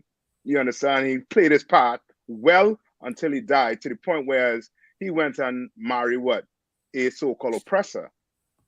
So, you know what I mean? So now is almost to the point where he is fully Americanized. And that's where they want, that's how they want, young black kids to, to see him and to grow up to be like him. When we should not try to be like him. We should watch him and learn an example of someone who not to be like. You understand? Kind of, if I could add on to it, a movie he played in, A Raisin in the Sun. My father's side, they talk about it, and they told me that and I looked it up, and okay, somebody in my father's side, like a grandfather, uncle, whatever, married Lorraine Hansberry, who wrote the book A Raisin in the Sun. And that's the movie he played in. But the thing about a lot of those, some of those, not all of them, they got worse over the years. Black cinema have also became a place for propaganda and a place to make black men look bad. Yeah, that's like it's like even of today. Like even of today, like the movie Raisin in the Sun. When I did watch the movie, because my family, like, yeah, one of our family members wrote that book. And when I think about the movie, it's just making a black man look bad. Yeah. They take any opportunity, movies, shows, commercials, anything you notice, you'll see how they take that opportunity to make a black man look bad. That's what it comes down to. So like if I could just say one thing with what you're saying too, that Denzel Washington, he only got an Academy Award for Training Day. After all the movies he acted, he get an Academy Award for Training Day, as you were saying, Kapash, just to, hit the head on the nail for you.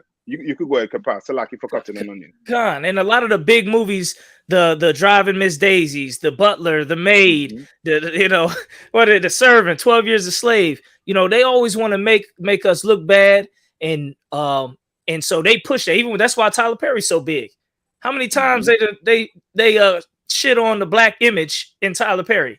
That's damn near like the theme. His bust out movie was a black man cheating on his woman with a white woman, kicking her out. Then he get paralyzed, and she got to take care of him. And now he's like this vegetable of a man, and all her scorn is released on him, and that's what he get. He's like the shit. He's like the worst thing on the planet. Exactly. Even with The Color Purple. The Color Purple, when I never understood that movie, and I never really watched it all the way through because stuff in the movie was not making sense. I'm like, black men don't really even act like this movie. The things that was going on in the movie just was so off. Like, okay, she was raped by his uncle, dad, and then it's just a lot of bad things to make us look bad as a people, make black men look bad, and that's what they do with cinema. And Sidney Poitier was like the perfect one to put in to be the model. Okay, make them to do what they want, whatever they want. He's the one to play that role. He's the black face that they can put in to either make you feel, a certain way about it or push some type of propaganda they want. He's the one. He's the man. Okay, we want a big one. Put him in it. Put Sidney Poitier in it. He'll take that role. He's good. It's had nothing to do with real blackness. The movie industry. Exactly, like what you're saying, they're so heavy. And okay, I hope we could finish this in all the time, but all the points you all bring out there is tied so much to his brother and his career. And not okay, I don't want nobody get me wrong. I'm not here to villainize him. He was not himself knowingly part of a plot to destroy black people, but used like most of us would be used if it wasn't for the truth. It wasn't for the truth, we'd be used to further this empire and further destroy and oppress our people. Understand? This brother here, he was definitely used because, okay, Mara, if you could cue up some of that tape I sent you, and it's going to touch on a lot of the points that Nasat just bring out, Kazak and Kapash, where Kazak, did you find the producers of some of them movies? Salagi, sir, almost all, went and looked, almost all of his movies were produced by so-called Jewish men. Jewish man. So now, okay, you're going to get, listen, and big up Commander GEN.YAHANNA too for dropping the whole history on this Sidney Poitier and the whole civil rights and the history of the propaganda. Like this here was a true Trojan horse, and it was smooth as to be. Like, once again, there's no way we could take our oppressor on by ourselves. He's too cunning. He's way too cunning, and he plays the long game. He's playing the game for his children's children. We want the victory today for us. Right. We want to climb the podium. There's no way me and him could ever be in the same battlefield and expect to win. He's fighting for his children's children. We fighting for victory today. It's impossible. Mariah, if you don't mind, unless anybody else wanted to jump in and say anything. Mariah, please. No, I'm good.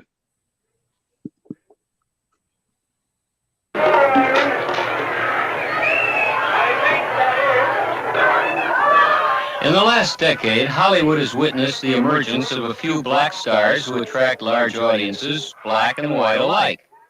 It is possible for an important star like Sidney Poitier to be seen as an actor, rather than as a black actor. I think it might be coming to You're implying that there was something wrong by not being nominated. Well, there seems to be a lot of talk in the industry. Apparently, no one has really heard from you. What are your feelings about that? I was rather delighted not to have to sit in that auditorium tonight and wind up one of the four losers. Outside of Hollywood, it's a different matter. Sidney Poitier's professional work is too often forgotten. The questions are too sharply focused. He is simply black.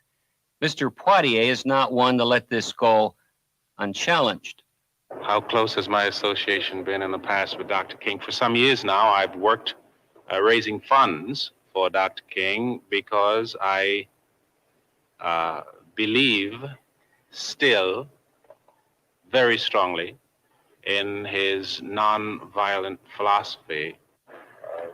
What do you feel Ralph Brown's purpose is now? I figured that question would come. I am not familiar with all of Mr. Brown's methods, except that Mr. Brown suggests violence. Well, I am, as by definition, in opposition to violence, particularly violence for violence sake. Do you think the urban riots have affected it, though? I would say that the urban riots have had effects in every corner of the country and in every arena of life. Do you feel he's creating? I would like to ask you a question. All right, stop it right there. Right?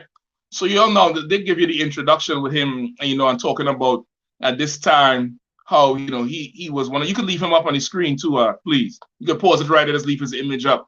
How he was one of the biggest names to draw people, you know, biggest black names to draw people to, you know, the theater and to, you know, to the movies and to draw a crowd. And they asked him, you know, how he felt not being nominated, because at this time, that particular year, when you go check it out, it was kind of astonishing that he was not even considered. And he said he would rather not be nominated than to sit there and lose, because, of course, in his mind, what he's really saying, not in his mind, but the reality is, he said, even if I was nominated, I would lose. That's why he said, I would rather not be nominated and to be sitting there like a loser. I would rather not be nominated. So he don't even want to be considered a loser to some white counterpart who he knows he's better than. So he's aware of it. He's aware of the racism. He's aware of the prejudice. He's aware of the structure of America, right? Then they ask him about, you know, his involvement with Martin Luther King and the civil rights movement. And he said for years, he's been doing fundraisers and dedicating, you know, money and raising money for Martin Luther King because he supports his, you know, his philosophy and blah, blah, blah, blah, blah. Then they ask him about Ralph Brown. And he talk again, the violence, in violence without violence for violence sake, which is, of course, you know, that's fine. Of course, the UPK teaches, no, don't go out there and commit no crimes against your oppressor. All right, the Lord say vengeance is mine. But he's definitely supported Martin Luther King and his dream to integrate. He supported Martin Luther King's dream to contaminate America with his blackness. Right. And so much where they would constantly ask him all these questions that were political, even though he was, you know, an actor. And this again goes all the way back to the Maccabees. Once you're a celebrity in the nation of Israel, you are a role model. You understand? Once you're a celebrity, a big celebrity, you could just be a good carpenter. You're a role model. That's the type of people we are. We have aspirations to be like the ones of us who are good at something.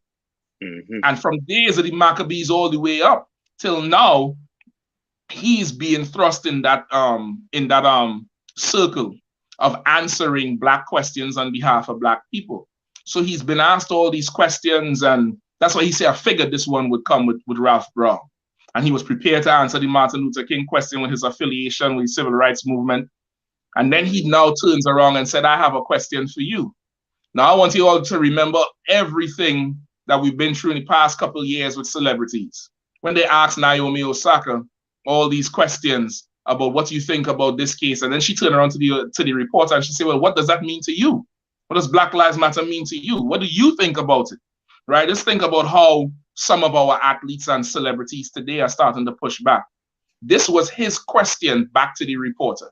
Just play it back there from where he say, I have a question for you now, Mara.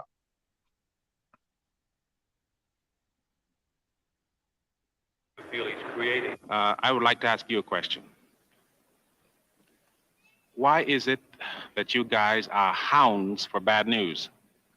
Why is it that, you know, it seems to me that at this moment, this day, you could ask me many questions about many positive and wonderful things that are happening in this country.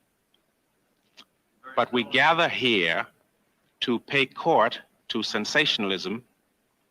We gather here to pay court to negativism. You guys have a job to do. I'm a relatively intelligent man. There are many aspects to my personality that you can explore, I think, very constructively. But you sit here and ask me such one-dimensional questions about a very tiny area of our lives. You ask me questions that fall continually within the Negro-ness of my life. Stop you right ask there. me questions that pertain to the... Stop. No, stop it. Finish it off. Finish it off. Finish it off. Just no, don't pull it back. Finish it off. Of my life. You ask me questions that pertain to the narrow scope of the summer riots. I am artist, man, American, contemporary.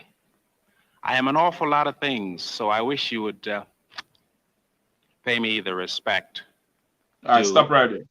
And not simply ask. Stop right there.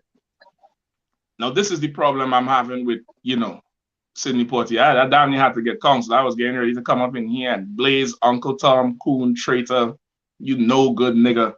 Because for the life of me, like, he's saying so many good things are happening at this time. Medgar Evers get murdered in his, driveway in front of his damn wife and kids. You understand? Like, this is a time where, beatings and, random lynchings is happening. The summer riots that he's talking about, he said this was a very tiny thing, a narrow view, and to talk about his Negro-ness as something tiny and narrow, which is why I say, once the credits go up, you cannot look to our celebrities and our stars to lead the revolution. You cannot look to our celebrities and our stars for anything more than what they are. Entertainers. He is obviously upset that you asking him about some nigger shit when he just acted his heart out, ironically being a rebellious nigga. Made his career on being the strong black man who not taking no shit off of nobody. But when asked about, he's like, I have many this and I'm many that, and he's so intelligent. Oh boy, Sidney, you're so intelligent.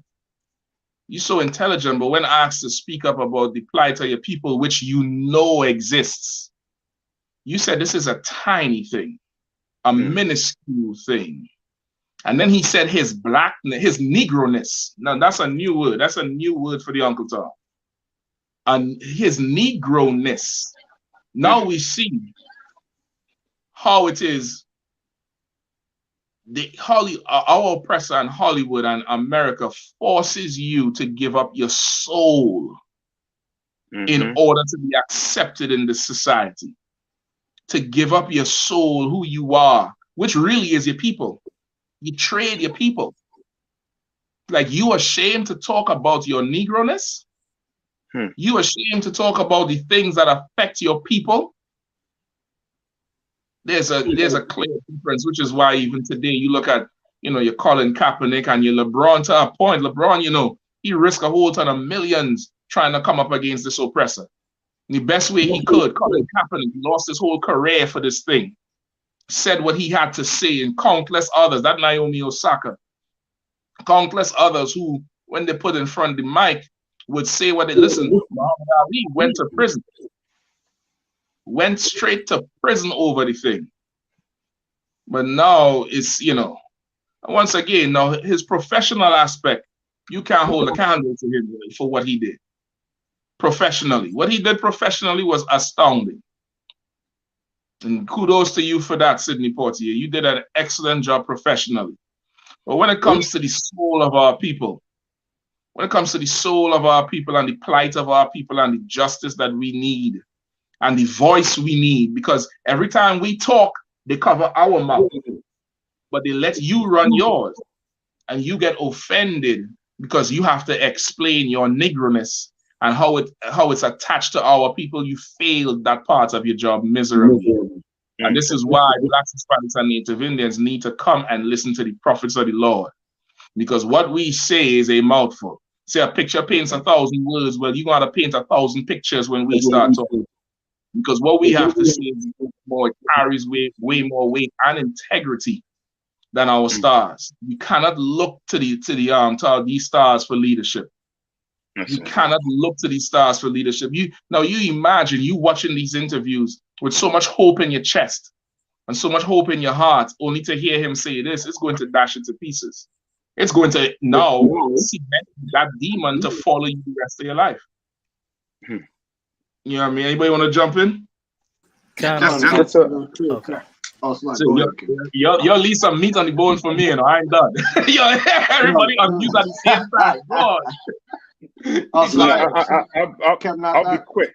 Yeah, I'll be quick, man. You know what I mean? Like this just goes to show, you know what I mean, like what you will have to do to you know what I mean, to be somebody in America. You're gonna have to forget you're a Negro. Yep. You literally gonna have to forget that you are a Negro in this place. You know what I mean? Like he shunned that whole side away. He's like, you know what I mean, my Negro-ness, you know what I mean? I ain't come here for that. You know what I mean? Talk to me about acting. Talk to me about my education. Talk to me about everything else but being a Negro. This skin, you know what I mean? Don't ask me anything about this. Right. You know what I mean? And that sounds so much like the Christian church, where you go to the Christian church, you understand? And outside could be burning. It could be tornadoes, it could be storms going on outside. And your pastor telling you, let's talk about the positive things. Everything's going to be okay. Everything's going to be all right. Until you walk out the door and you face the real world. You face your oppressor. And everything is not okay. You understand? I can imagine him behind closed doors crying like a baby after he deal with his oppressor. Yeah. To live that life. Yep. You know what I mean? That is so, you know what I mean, sickening and saddening at the same time. Yep. He's a victim of the beast. He's a victim of the beast. If I could, you gonna go ahead, go Con? You was about to go. Now, Con, you go ahead. You go ahead, Warrior. I'm gonna go after you.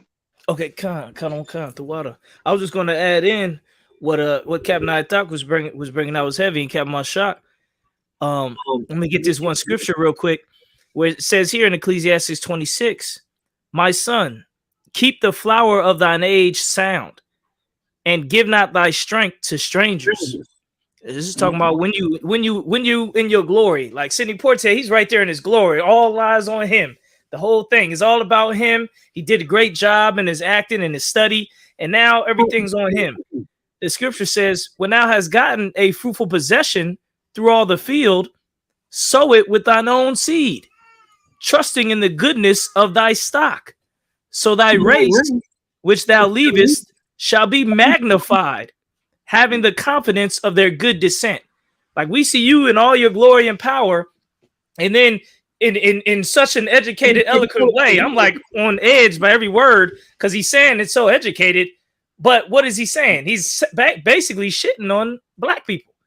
He's basically saying, look, even though I got all this power and glory in this voice right now, Emmett Till was just murdered. They just killed 2 people down in the South in 4 years before this interview. And all the civil rights stuff is going on. But look, don't add me onto that right now. This is about, don't talk about my race, my good descent. I'm not here to magnify my people or help my people, or I don't trust in my race. That's not what I'm here for. That's not what this is about. In so many words, that's what he's saying. With so many words, he don't want to deal with it. He don't want to be part of it. He don't want to choose a side. You know, he don't want to speak out for the ones that can't speak. That's right. Because he don't want to any repercussions. Oh, he might lose a movie deal. He might be seen or painted as somebody who cares about his people or anything like that. He wants to just be so educated that he's dumb. Yep. That's what happens. If I could right there too, Kapash, could bear with me. Just right on what he's saying. It's the same spirit that the Asians had, where they had to separate from us and abuse us to have the allegiance with the oppressor. Like for those of us who want to make it, you have to separate yourself from black people first, and then start to abuse black people with the power you have. And it's similar to Venus and Serena, Bill Cosby, what I mean? Who else was O.J. Simpson? You know what I mean? I'm not black it OJ. follows in the same steps of, as he said, he had Martin Luther King. You have a sister. You divorced the woman after you done had the four kids. He tried to have a marriage again with another sister. And as soon as right around 1970, as soon as the civil rights was more or less passed or in full swing, he went and got himself an oppressor and stayed with her very long, very, very long. You know what I mean? Much like those brothers and sisters are called just before. Like, you have to now abuse Israel or turn a blind eye to Israel. And as Kazak was just bringing out, these writers and producers of damn near all his movies was the so-called Jewish man, which at this time, the Jewish man, he is fighting for his civil rights too, because of course, he's hated by everybody else because of his oppressive nature. And they got behind us and used us and rode us into the civil rights until it passed. And they used him to make all these movies to rile everybody up and get everybody on board. And then they did with our music, like how Jerry Heller got NWA. They did the same thing and try to sculpt these brothers' image and sculpt their words so that now they have public what's called this thing, momentum. You have public momentum into passing these laws and policies that appear to be for the betterment of black people, but all the benefits are for the Asian who don't want the black contamination and the Jewish man who don't want no black contamination. You understand? It's like we being used and abused all the way through. Meanwhile, this is our stars. This is who we're supposed to be. This is our role models. When we had to look for something better. You know what I mean? So like, go ahead, brother.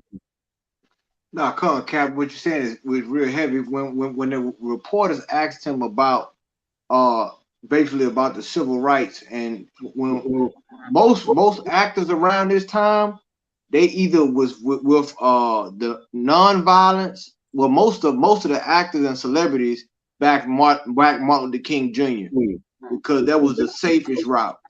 So the nonviolence, the nonviolence is what they did, and even the white man had a problem with that, but he was more okay with them accepting MLK because that was the nonviolence. H. Brown, which was the other question they asked him about violence, he was more, as far as more aggressive.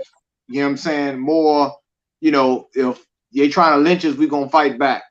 So that's why he answered that, picking a side with MLK because that was the safest option for most celebrities. It was either with the Black Panthers or you had the Nation of Islam, who didn't really believe in the nonviolence movement. So a lot of those black actors and celebrities, they would side with MLK, you know what I'm saying, to be passive, you know what I'm saying, in a way with the white media. You understand? And then in the entertainment world, when you look at, like you said, with the images, you say a picture is worth 1,000 words. Imagine what a motion picture is. You understand? So the image plays a major role in how how other people see us and how we see ourselves.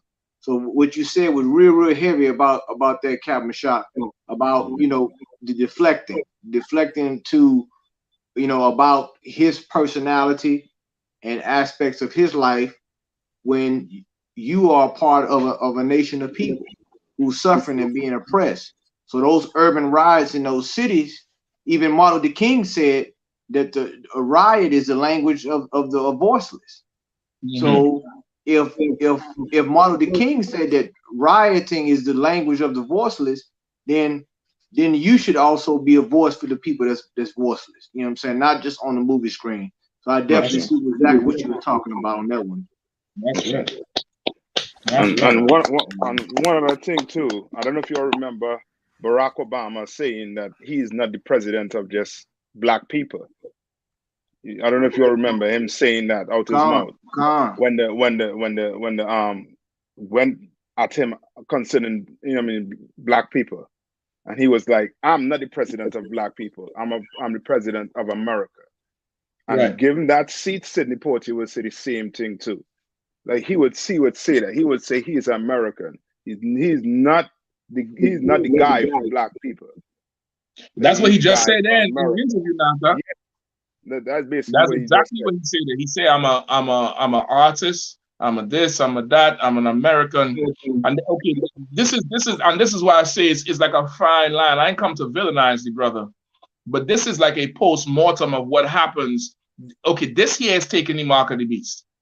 This here is what happens when you trade your people for the oppressor. This here is what happens when you decide to not stand with the Lord and stand with what you can carnally see as a power in the earth, which is the oppressor. He say, I'm not black. That's really what he's saying. I'm OJ, I ain't black. I'm not black, I'm Blasian. This was the beginning of it. Not the beginning. I wouldn't say that, because there's been traitors and sellouts way before. But this was another continuation of it at a very pivotal point. You know, I mean, a very pivotal point in our history as a people. And you know, he's very, very much celebrated. But I want to definitely warn Israel to celebrate him for what he did, which was acting. He had a good career acting. But do not look at him as if this is the way to become great. That's not it. That's not it. You want to become great? Obey the Lord. Lead that Christian church, put on that pork, shrimp, crab, and lobster. Learn who your oppressor is. And never, ever make an excuse for your negroness, nigga. Never make an excuse for that. The oppressor don't make no excuse for him being a goddamn animal. He give you an explanation. And he asks you to accept his explanation for being an animal. You don't never give no goddamn excuse and apologize for you being black, the Lord's chosen people. You got to be out your goddamn mind, man. You got to be sick. You got to look at yourself every day in the mirror and be sick with who you are. To get up there and say, I felt this question would come. But let me ask you this. You play that part over towards the end, where he said, you'll ask me this, and he started to put his mouth on his lip as if it's so hard for him to talk about, like, how dare you class me as a nigger? How dare you even ask me to speak in a capacity as if I'm just, you know, that's all I am, a black man. Let me help you out, Mr. Portier, and your family and all that, all your whole catalog until the rest of the time in perpetuity. That's all you are, black. And that's all you need to be. Because that's what makes you special. That's what makes you special. The white actors doing what you do every goddamn day. The reason why you are where you are is because you do what you do and you black. You came from a place with no running water and no electricity. You black. That's what makes you special. You go up there and you apologize for that? Like, what he was suffering with was worse than COVID-19. It was worse than the Ebola. It was worse than SARS. He was suffering with something that we yet to have a vaccine for. But the UPK has a way to treat it. It's called Christianity. That's right. That's what this brother here, he was infected heavily with Christianity. This was a serious case of Christianity, one like, you know, like many of our brothers and sisters suffer with today. It's just his own was public because of his money. If we could play back that last part, please, Mara. Get some volume on, sir. The narrow scope of the summer riots. Go back a little bit more, please. And Miraz, you're going back here and ask me see if you could find for me. You know, he was also friends with this brother Harry Belafonte. You know, Harry Belafonte was another West Indian actor and entertainer and singer. Him and Harry Belafonte met in New York when they was like 22, 25. And this was, you know, all this was around, you know, 50s, 60s, 70s. So, of course, they would have heard the UPK on the streets saying what we say, saying to separate, saying our time is up. And just like Harry Belafonte loved the oppressor so much until he wrote in his memoirs that Martin Luther King said, I fear that I have joined my people I've integrated my people into a burning house. Like it's too late by the time you realize it. It's too late. You understand? Find me that clip, Mara, where Martin Luther King said that, and also somebody see what we find where this brother Van Peebles not the father, but the son. You know, Van Peebles was famous for making them black exploitation movies. But where the son came out and charged Tyler Perry for making all these movies that destroy the black image, the image of the black man. You know what I mean? And putting on a dress and all this thing instead of making movies that empower our people. If you could find that quote, I think it's an article. I'm not sure if there's a video. But Mariah, you could go ahead and play the last part of that interview, all right? I know we're right over the time. Just go for about 5 more minutes. That's one no, the last part of Sidney Poitier. You took it off the screen. Man, American, contemporary.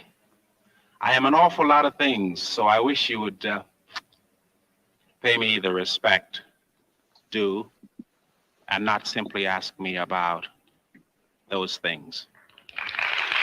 You gotta go back some more, Mariah. You go back some more on it.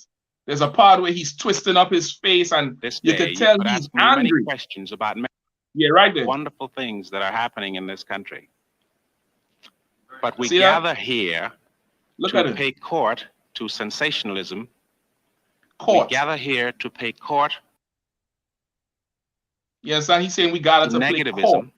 Meaning, like, he literally telling you his demon is confessing. That trauma demon he carrying and he trying to hide is confessing that he literally feels like he's on the stand answering these questions as if he's guilty.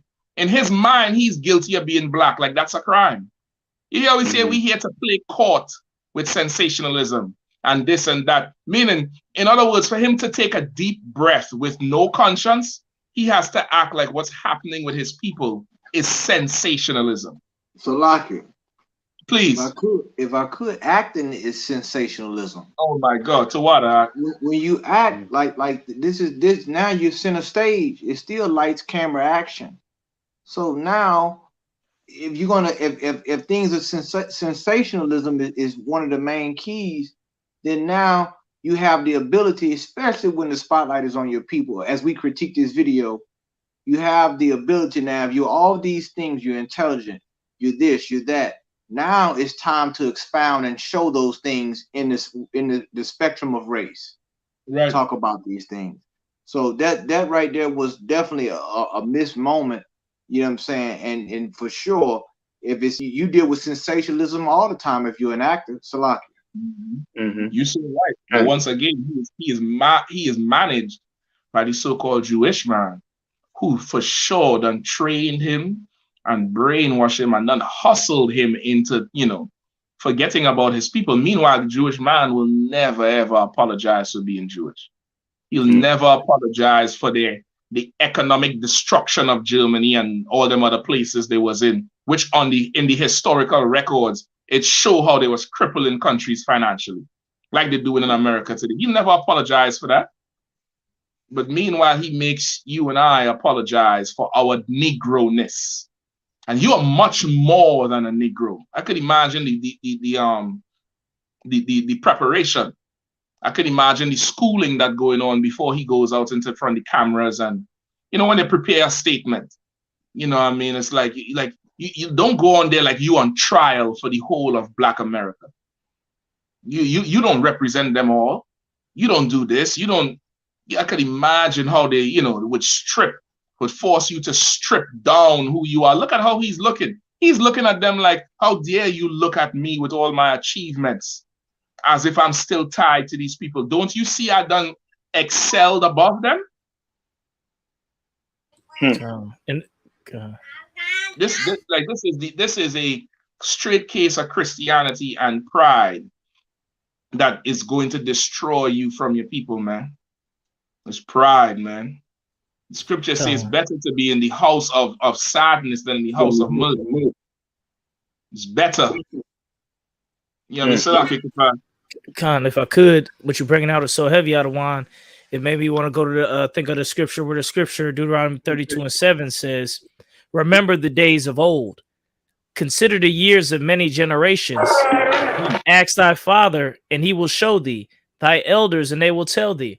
What that looked like is the exact same as I imagine this happened on a plantation, where a plantation owner was having a dinner with other Caucasians who may be on the fence or care about slavery. They would bring in a house Negro and they would present him and put him in the living room. And the other devils would ask him, so what do you think about slavery? What do you think about this? What do you think about that? This and that. And then that house Negro would say, it's not about race. You know, it's not about me being black. It's about so many other things. It's about art. It's about culture. It's about our family. It's about blah, blah, blah. That type of training that you get from being a house Negro. That's what you witnessed. You witnessed the house Negro speaking. You see what I'm saying? That's right. In the UPK, we're not house Negroes. We field Negroes. That's right. That's right. That's I mean, what you all saying is so heavy too. When I listen to Sidney speak, you know what I mean, it reminds me of Christ's interaction with the rich man. When the rich man said he did all of the above, but Christ tell him what? Go sell what you have. Go do this and follow me.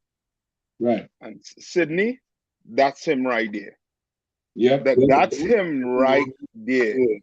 You understand? You say you can't vilify him, but this type of character you have to vilify, because they vilify us every chance they get. They vilify us when we are the ones they're supposed to be looking at. Commander GEN.YAHANNA is supposed to be the one they're looking at. He's supposed to be the one on the news. They are asking all these questions too. Not this character right here. Then let him go ask. You for sure right now, but okay. Let me just clear it up if anybody misunderstand what I'm saying. Okay, when I say I'm not going to villainize him, because he is not the oppressor. Really, what you see here is a victim of the oppressor with money and power. He's a victim, just like any other brother or sister walking around. He is no different than that sister who dyes her hair blonde and wants to look like Marilyn Monroe. It's just she don't got no money and he do. You get the point? Yeah, can. You understand? Like he's a victim. The image is what I want to villainize. The image of him, because he's not the one who's conspiring to bring drugs in our neighborhood. He's not the one who's conspiring to redlining laws, and he's not the one to destroy our schooling system and to fill the prison with our young men. But of course, his image is being used, and his image is what I'm attacking, because of course he's been a victim, but he's also chose to be that side. And so for sure, I definitely hear what you're saying. He had to take a certain responsibility of it. But I want to be very careful also, because you got to understand, Israel is going to turn the attack on him and love the white man tomorrow. Right. You understand? I want to be very, very clear who the enemy is. And I want to show you what you are going to become, what you look like when you decide to side with Christianity, when you decide to side with the oppressor, when you decide to turn your back on your people. This is what you look like. That's right. The problem is most of us don't have money for it to be recorded, but it's in your barber shops, it's in your corner stores, it's on the bus, it's in your schools. You Negroes are discussing this daily, just like this. Just like this.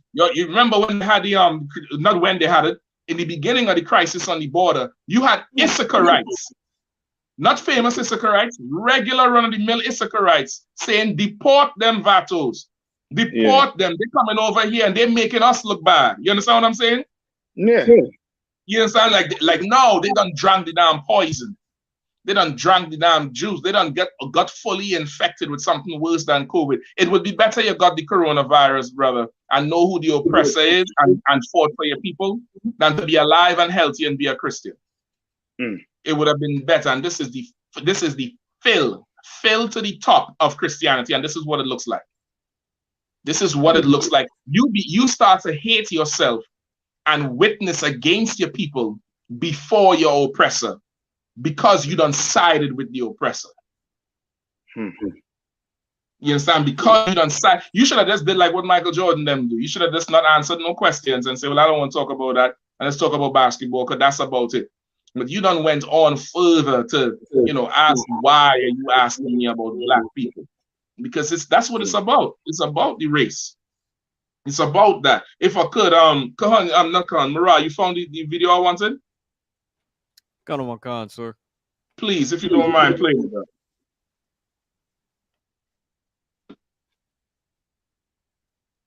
Their skin, but by the content of their character.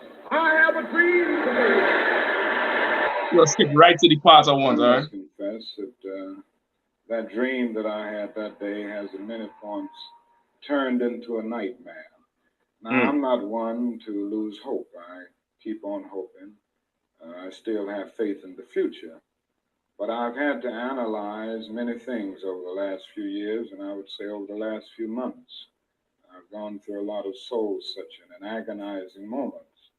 And I've come to see that we have many more difficult days ahead, and some of the old optimism was a little superficial, and now it must be tempered with a solid realism. And I think the realistic fact is that we still have a long, long way to go, and that we are involved in a war on Asian soil, which, if not checked and stopped, can poison the very soul. You could stop it right there. I'm not going right? to Like he done admit to, you know, joining us to a burning house. But he said he has to admit that all the zeal they had before and the intentions, you know, it was not rooted in reality. And he said, no, we have to come to he said it was superficial, meaning it was only on the surface because it was carnal. What's on the surface? Your flesh. That's what's on the surface. It's carnal. It's all your flesh. The same thing with Sidney Poitier. Same thing with O.J. Simpson. The same thing with Bill Cosby, Tiger Woods, Venus and Serena.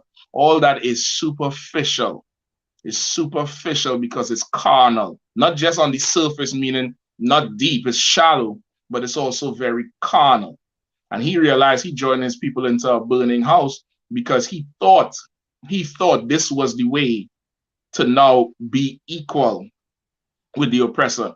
When you have to understand there's no equality with your oppressor.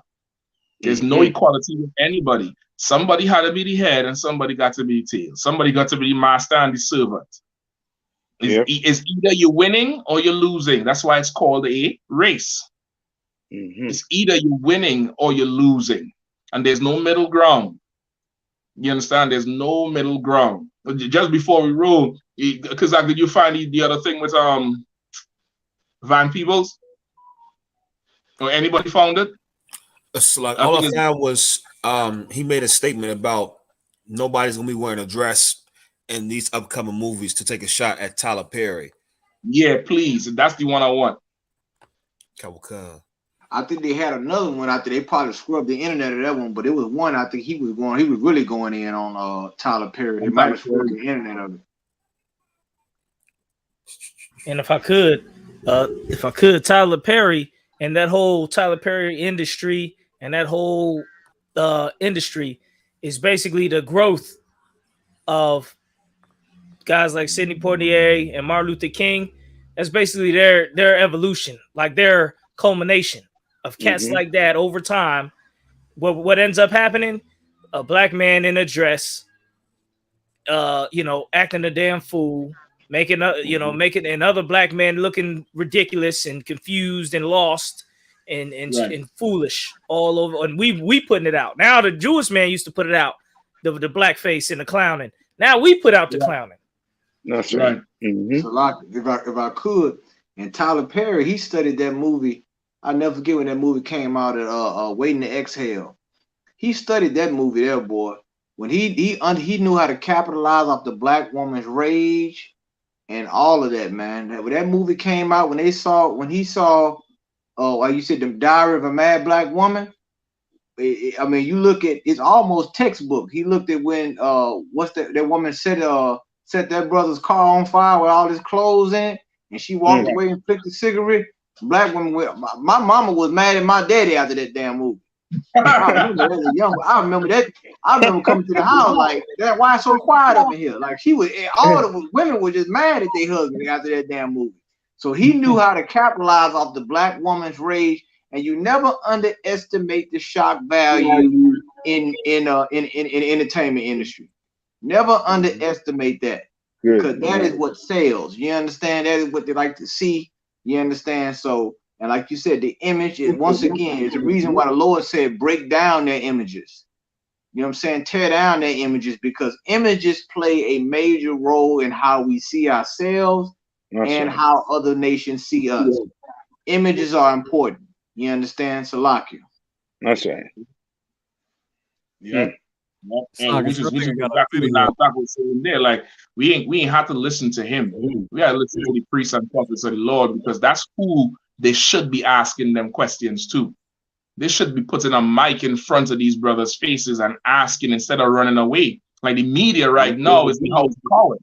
At one time, the media would hunt for the controversial topics, but now they're scared to put the mic in front of us because we are not Sidney Poitier.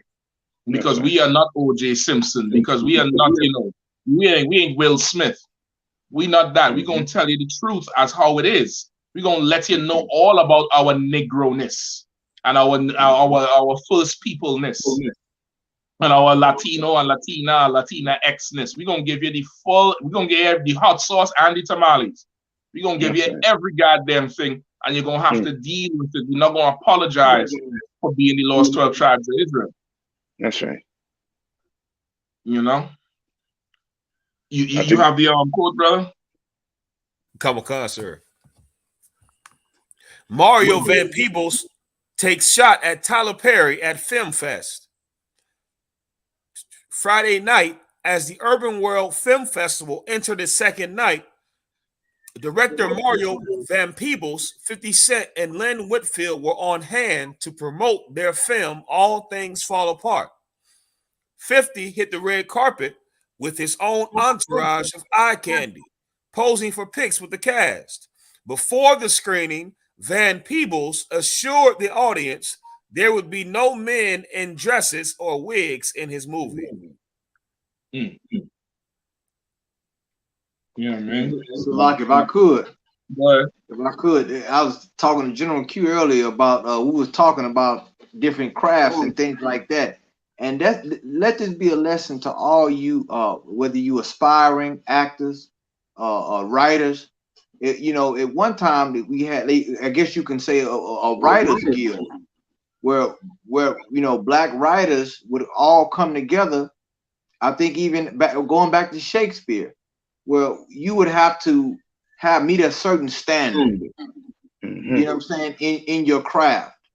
And that standard should always be not to vilify your people, but to empower your people and show the gracefulness and the beautifulness of your culture, which is tied to your race. You understand? But like Captain Mashak brought out so many times during this show, that how Hollywood pushes the image of us being a negative, and then trashing our brothers and sisters, and then a lot of times we get the starring role in that. You understand? We get to star, to walk the red carpet in order to down our people, man. So it's definitely important for all you brothers and sisters, man, to not to make the same mistakes that the people came before you. You know what I'm saying? You need a priest in your cabinet. You need a priest in the I guess the script room where they write the script, to say take that out. You need an editor. You know what I'm saying? To say, nah, this don't look good. You understand? Because we understand a lot of people are in different, the arts and things like that, but you have an obligation. You understand, to your nation, no matter what you do, your profession is, you have an obligation to your nation and your God. And that right there, you can't minimize. Captain Mashak says something heavy when you say, I'm bigger than this. When you use that language, I'm bigger than being black, or I'm bigger than just being a Negro, that minimizes your race. You don't ever want to you don't never want to take your skill level or what you're good at to magnify that and minimize your race, because that does a disservice to your people. You understand? And the Lord hears that. You understand? You were Israelite before you anything else. You understand? You the seed of Abraham, Isaac, and Jacob. And once you lose sight of that, you done lost. You out of character and you out of role. That's right. And like as you're saying, even I don't know if you remember around this time last year is when was Cicely Tyson, she died. And remember, we went through the whole thing with her career and how much of her career she wanted to reflect the image of Black people and the fight of Black people. All her roles is down there, and even the things she would say. So this is definitely is an example of you don't have to be a traitor. You don't have to trade people and be successful. You could hold on to your integrity and still eat. You know what I mean? Cicely Tyson realized that she went to her grave knowing, I think there was this one quote she had, if somebody could find the video, we were out of time, you could go look up the video, it's on the general channel, if not, it probably will be up this week, where she was saying how much she, you know, what she did had to keep the integrity of her people. You know what I mean? Had to keep the integrity of her people with the struggle because she know where she come from. And she know what she had to go through. So this is, once again, you don't got to be like Venus and Serena Williams. You don't got to be ashamed of who you are. You don't got to go trade now for what? You trade in being part of the greatest people for a few years of being a single solitary idol. You trade in, you know, years and thousands of years of history and lineage and pedigree for 5-10 years of being on the front of magazines. You know how to do that, man. You could be like these. If you're in the world, if you're in here, of course, your burden is much, you know, your requirement is much higher. But if you're a brother and a sister in the world and you're in the professional kingdom, you don't got to trade your people to eat, for bread. You don't got to do that. You don't got to trade her. Naomi Osaka, she understood that and she's still eating. You understand? So many of our people, Colin Kaepernick, he understood that. He understood that he didn't have to, you know, his people meant more than throwing a goddamn ball. You know what I mean? This brother, this week, Antonio Brown, he is down here now realizing the heartbreak again of it. Because he now understands he gave his love to a people who cannot love him back, to a sport that cannot love him back, to a coach that cannot love him back. You know what I mean? As the general was bringing out, like they have to look at the psychology of that brother to react in such an emotional state, to strip so much. Who knows if he was a brother violated when he was young? You know what I mean? Like how Sandusky was violating all them players in that bathroom. So now when he's being forced to do something, he reacts in a way like he feels violated. And once again, we make fun of him. So much memes going on. All these memes of this brother, mental anguish. Like I said, if he didn't have NFL money and stripped in a Walmart parking lot and walked around, the police would have shot him to death. Like they do so much of our people with mental problems. They'd have executed him. NFL money is the only reason he's probably alive, but they're not looking into what they do to us. They would much rather him, you know, go on a press conference and do what Sidney Poitier did. They didn't like what Marshawn Lynch did. You understand? They didn't like the Latrell Sprewells of the nation. They didn't like that. You understand? Meanwhile, they violate us all the day long, and they want us to be like him. That's why they push him up there, push his image up there, and you know, blow his head up, and you know, as simple as could be, you know, forgot who he was a part of. Forgot who the hell he was a part of, to say this is a narrow question and such a tiny, minuscule thing of his Negro-ness. And that's a cue again. He didn't say African Americanness. He didn't say blackness. He said Negro-ness, because that's what they was calling us. You know what I mean? I don't want to hop on too much. If anybody want to jump in the last say, if I could say one thing, Captain, what you're saying about the whole entertainment industry, and which is spot on what the whole topic is right now in regards to race. I mean, your mental health is tied to your spiritual health. And when you see a lot of these athletes and actors and stuff have mental, Kanye West, here's another one, having all these breakdowns, and you watching these people self-destruct, you know, in front of a camera, and then it becomes another part of entertainment. You understand? But like Captain Mashak said earlier, you know, just for bread, you do all this just for to eat. Well, the Bible says you can pollute yourselves with other men's bread. You can, you know, like I said, all money ain't good money. You understand? Certain things you can be eating, But in the Apocrypha, the Bible says you can pollute yourself with other men's bread. You got to be very wise, you know what I'm saying, to know, you know, what waters you tread in, man. So you need, a lot of you need these consultations. Pick up the phone, call the I.S.U.P.K. All right, you in that entertainment world, pick up the phone. Terms and conditions may apply, but pick up the phone. You understand? You need priests to give you some understanding, so you won't. After, what happens when lights, camera, and action is off? What happens when they say cut? Where will you be? Will you still be in that role, or will you know who you are? Salaki. That's right. And if I can get one scripture, go ahead. 1 Timothy 6:10. All right, and this is it right here. All right, with Sidney and all the actors. I mean, all of them, all the entertainers, all the celebrities. Put them in, you know what I mean? There's a scripture right here for them. Right? Where it says what? You remember? Go ahead, sir. Yeah, for the love of money. I got it, sir. When we read it. Go ahead. Come on. 1 Timothy chapter 6, verse 10. For the love of money is the root of all evil. And that's it. Like, money will make you sell your entire family, your race, everything out. You understand? That love for money. Read on. Come on. Which while some coveted after, they have erred from the faith. They have what? They have erred from the faith. Erred from the faith. You understand? Like, to the point whereas now you forget about your whole blackness, so now the Bible means nothing to you. Black people mean nothing to you. Hispanic people means nothing to you. What means what is everything to you is your career, is your acting career, the money you make, your education. You understand? Things that make you an individual.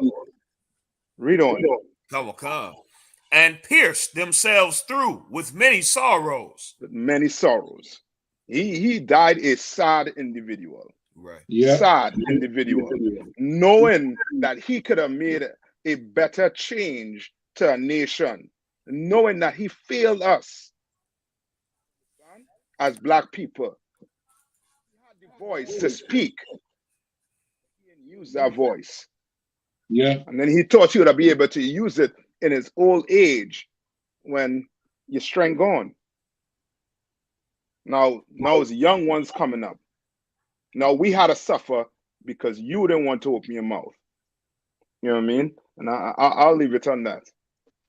So like, if I can say one, go ahead, bro. Now I just say one thing. It's so heavy, man. Like, a lot of these civil rights people from that era, they transitioning, man. They leaving here, and like you said. Go on, you freeze up a little bit. Can you hear me? Yes, again. No, I said a lot of these civil rights icons, a lot of them are transitioning, man. They leaving here. You understand? And what are they leaving this generation? Just a dream when they should have built a reality. And these same black politicians who are their understudies, these people who they pass the torch to, they blame a 15-year-old rapper for a 60-year-old problem. They make them the scapegoat. You understand? This generation is a result, and the previous generation is a result of what the failure. You understand? The civil rights movement failed. You understand? They won't admit it. We was up at Howard some years back, man. Me and Captain Osh, and we clashed with some of them Negroes that marched with Dr. King, and they were gonna go to their grave. And I know it hurts that they would have to understand that all that marching and all that getting dog sick on us just to sit on his toilet and drink out of his water fountain was a failure. They don't want to admit that, so they're gonna die going to the grave believing that lie. But I tell you this, they know the truth. They know it's failed. You understand? Because if it was a success, we wouldn't be in the condition we are today. You understand? We in a time of separation. That's right. We in a time of division. And it's time for us to come back to the Lord and help build the kingdom of heaven. Salakia. And if I could say one quick thing, we towards the end. There's not much time left. All the plagues and everything it's time to lay up your folly ground. Get right with the Most High. Like we ain't have panels like this going over every black issue so you can understand the knowledge before. This panel right here is a sign. The understanding that we have now that we didn't have previously is a sign. You know what I mean? It's only a little bit of time left. So you brothers in the world, y'all want to bring forth fruits, meet for repentance. You understand? Christ is gonna come soon. This place is not much time left for this place. Damn right. So that's all I wanted to add in. Sweat. Anybody else? Jump in, Kazak, Marah. Tawab, you're muted. Tawab, sir.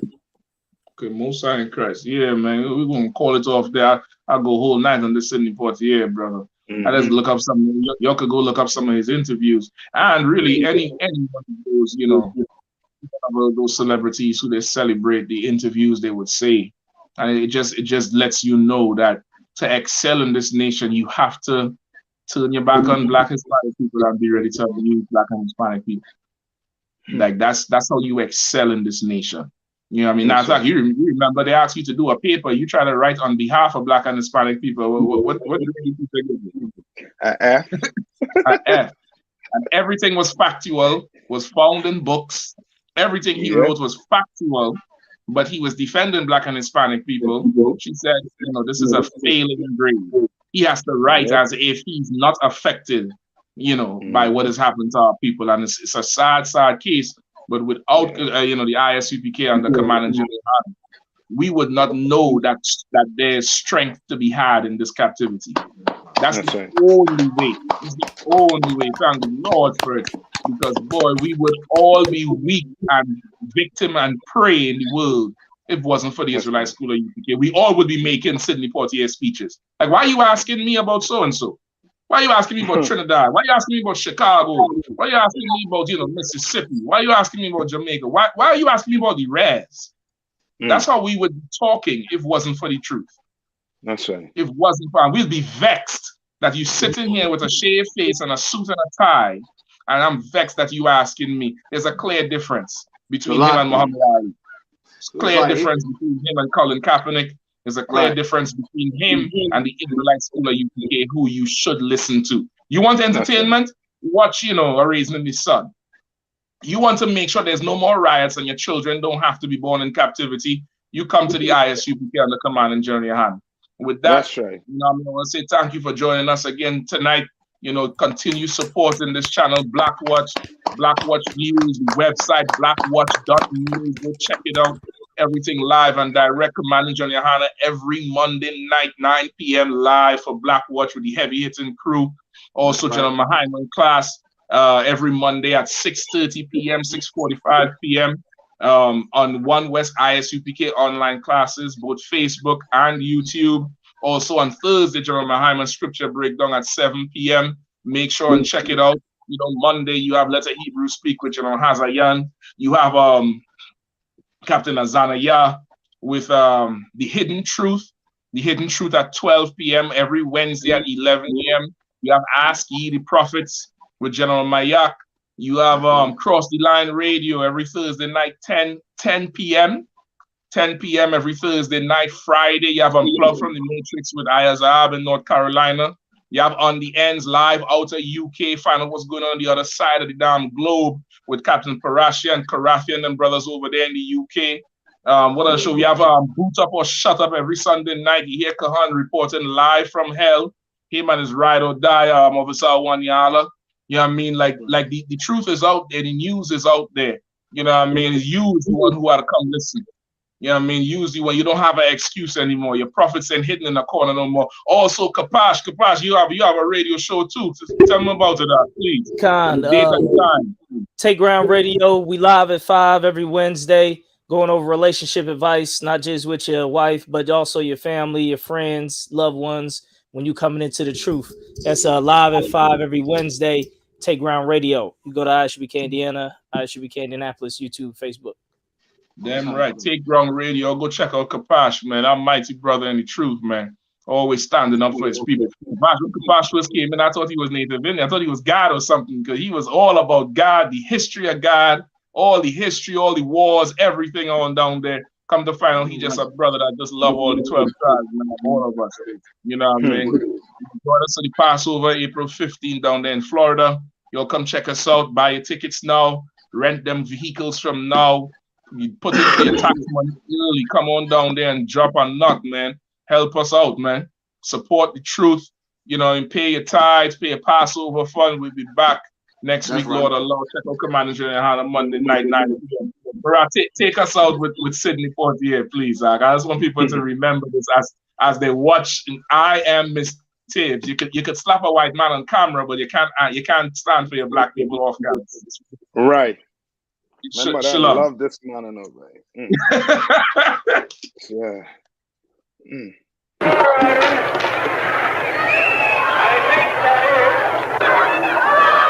In the last decade, Hollywood a few black stars who attract large audiences, black and white alike.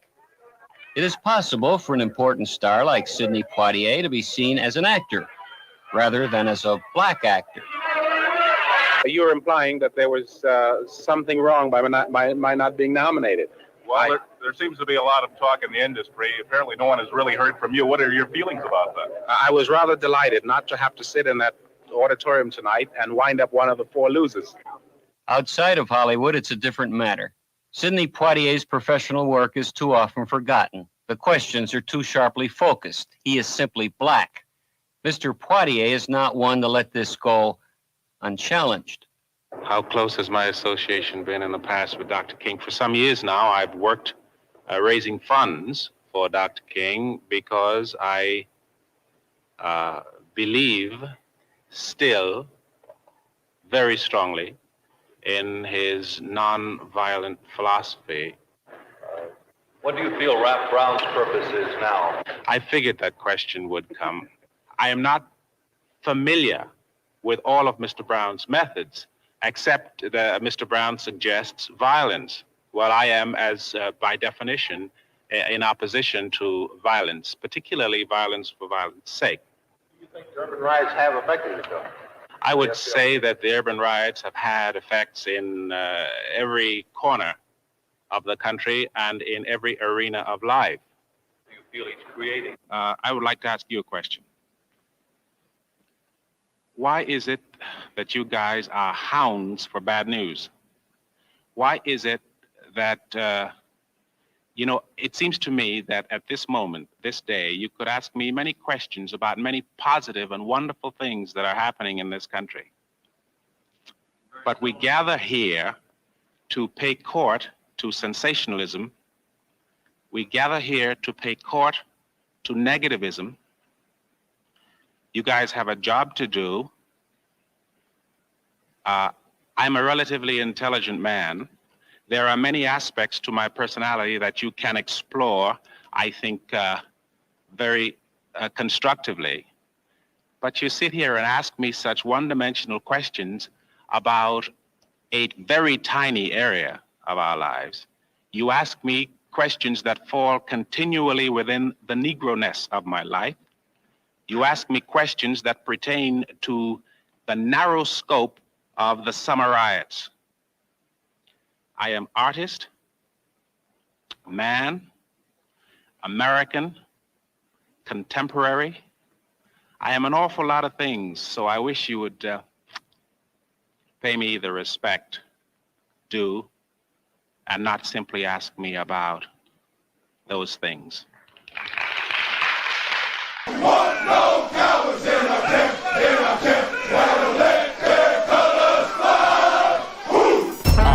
I.S.U.P.K.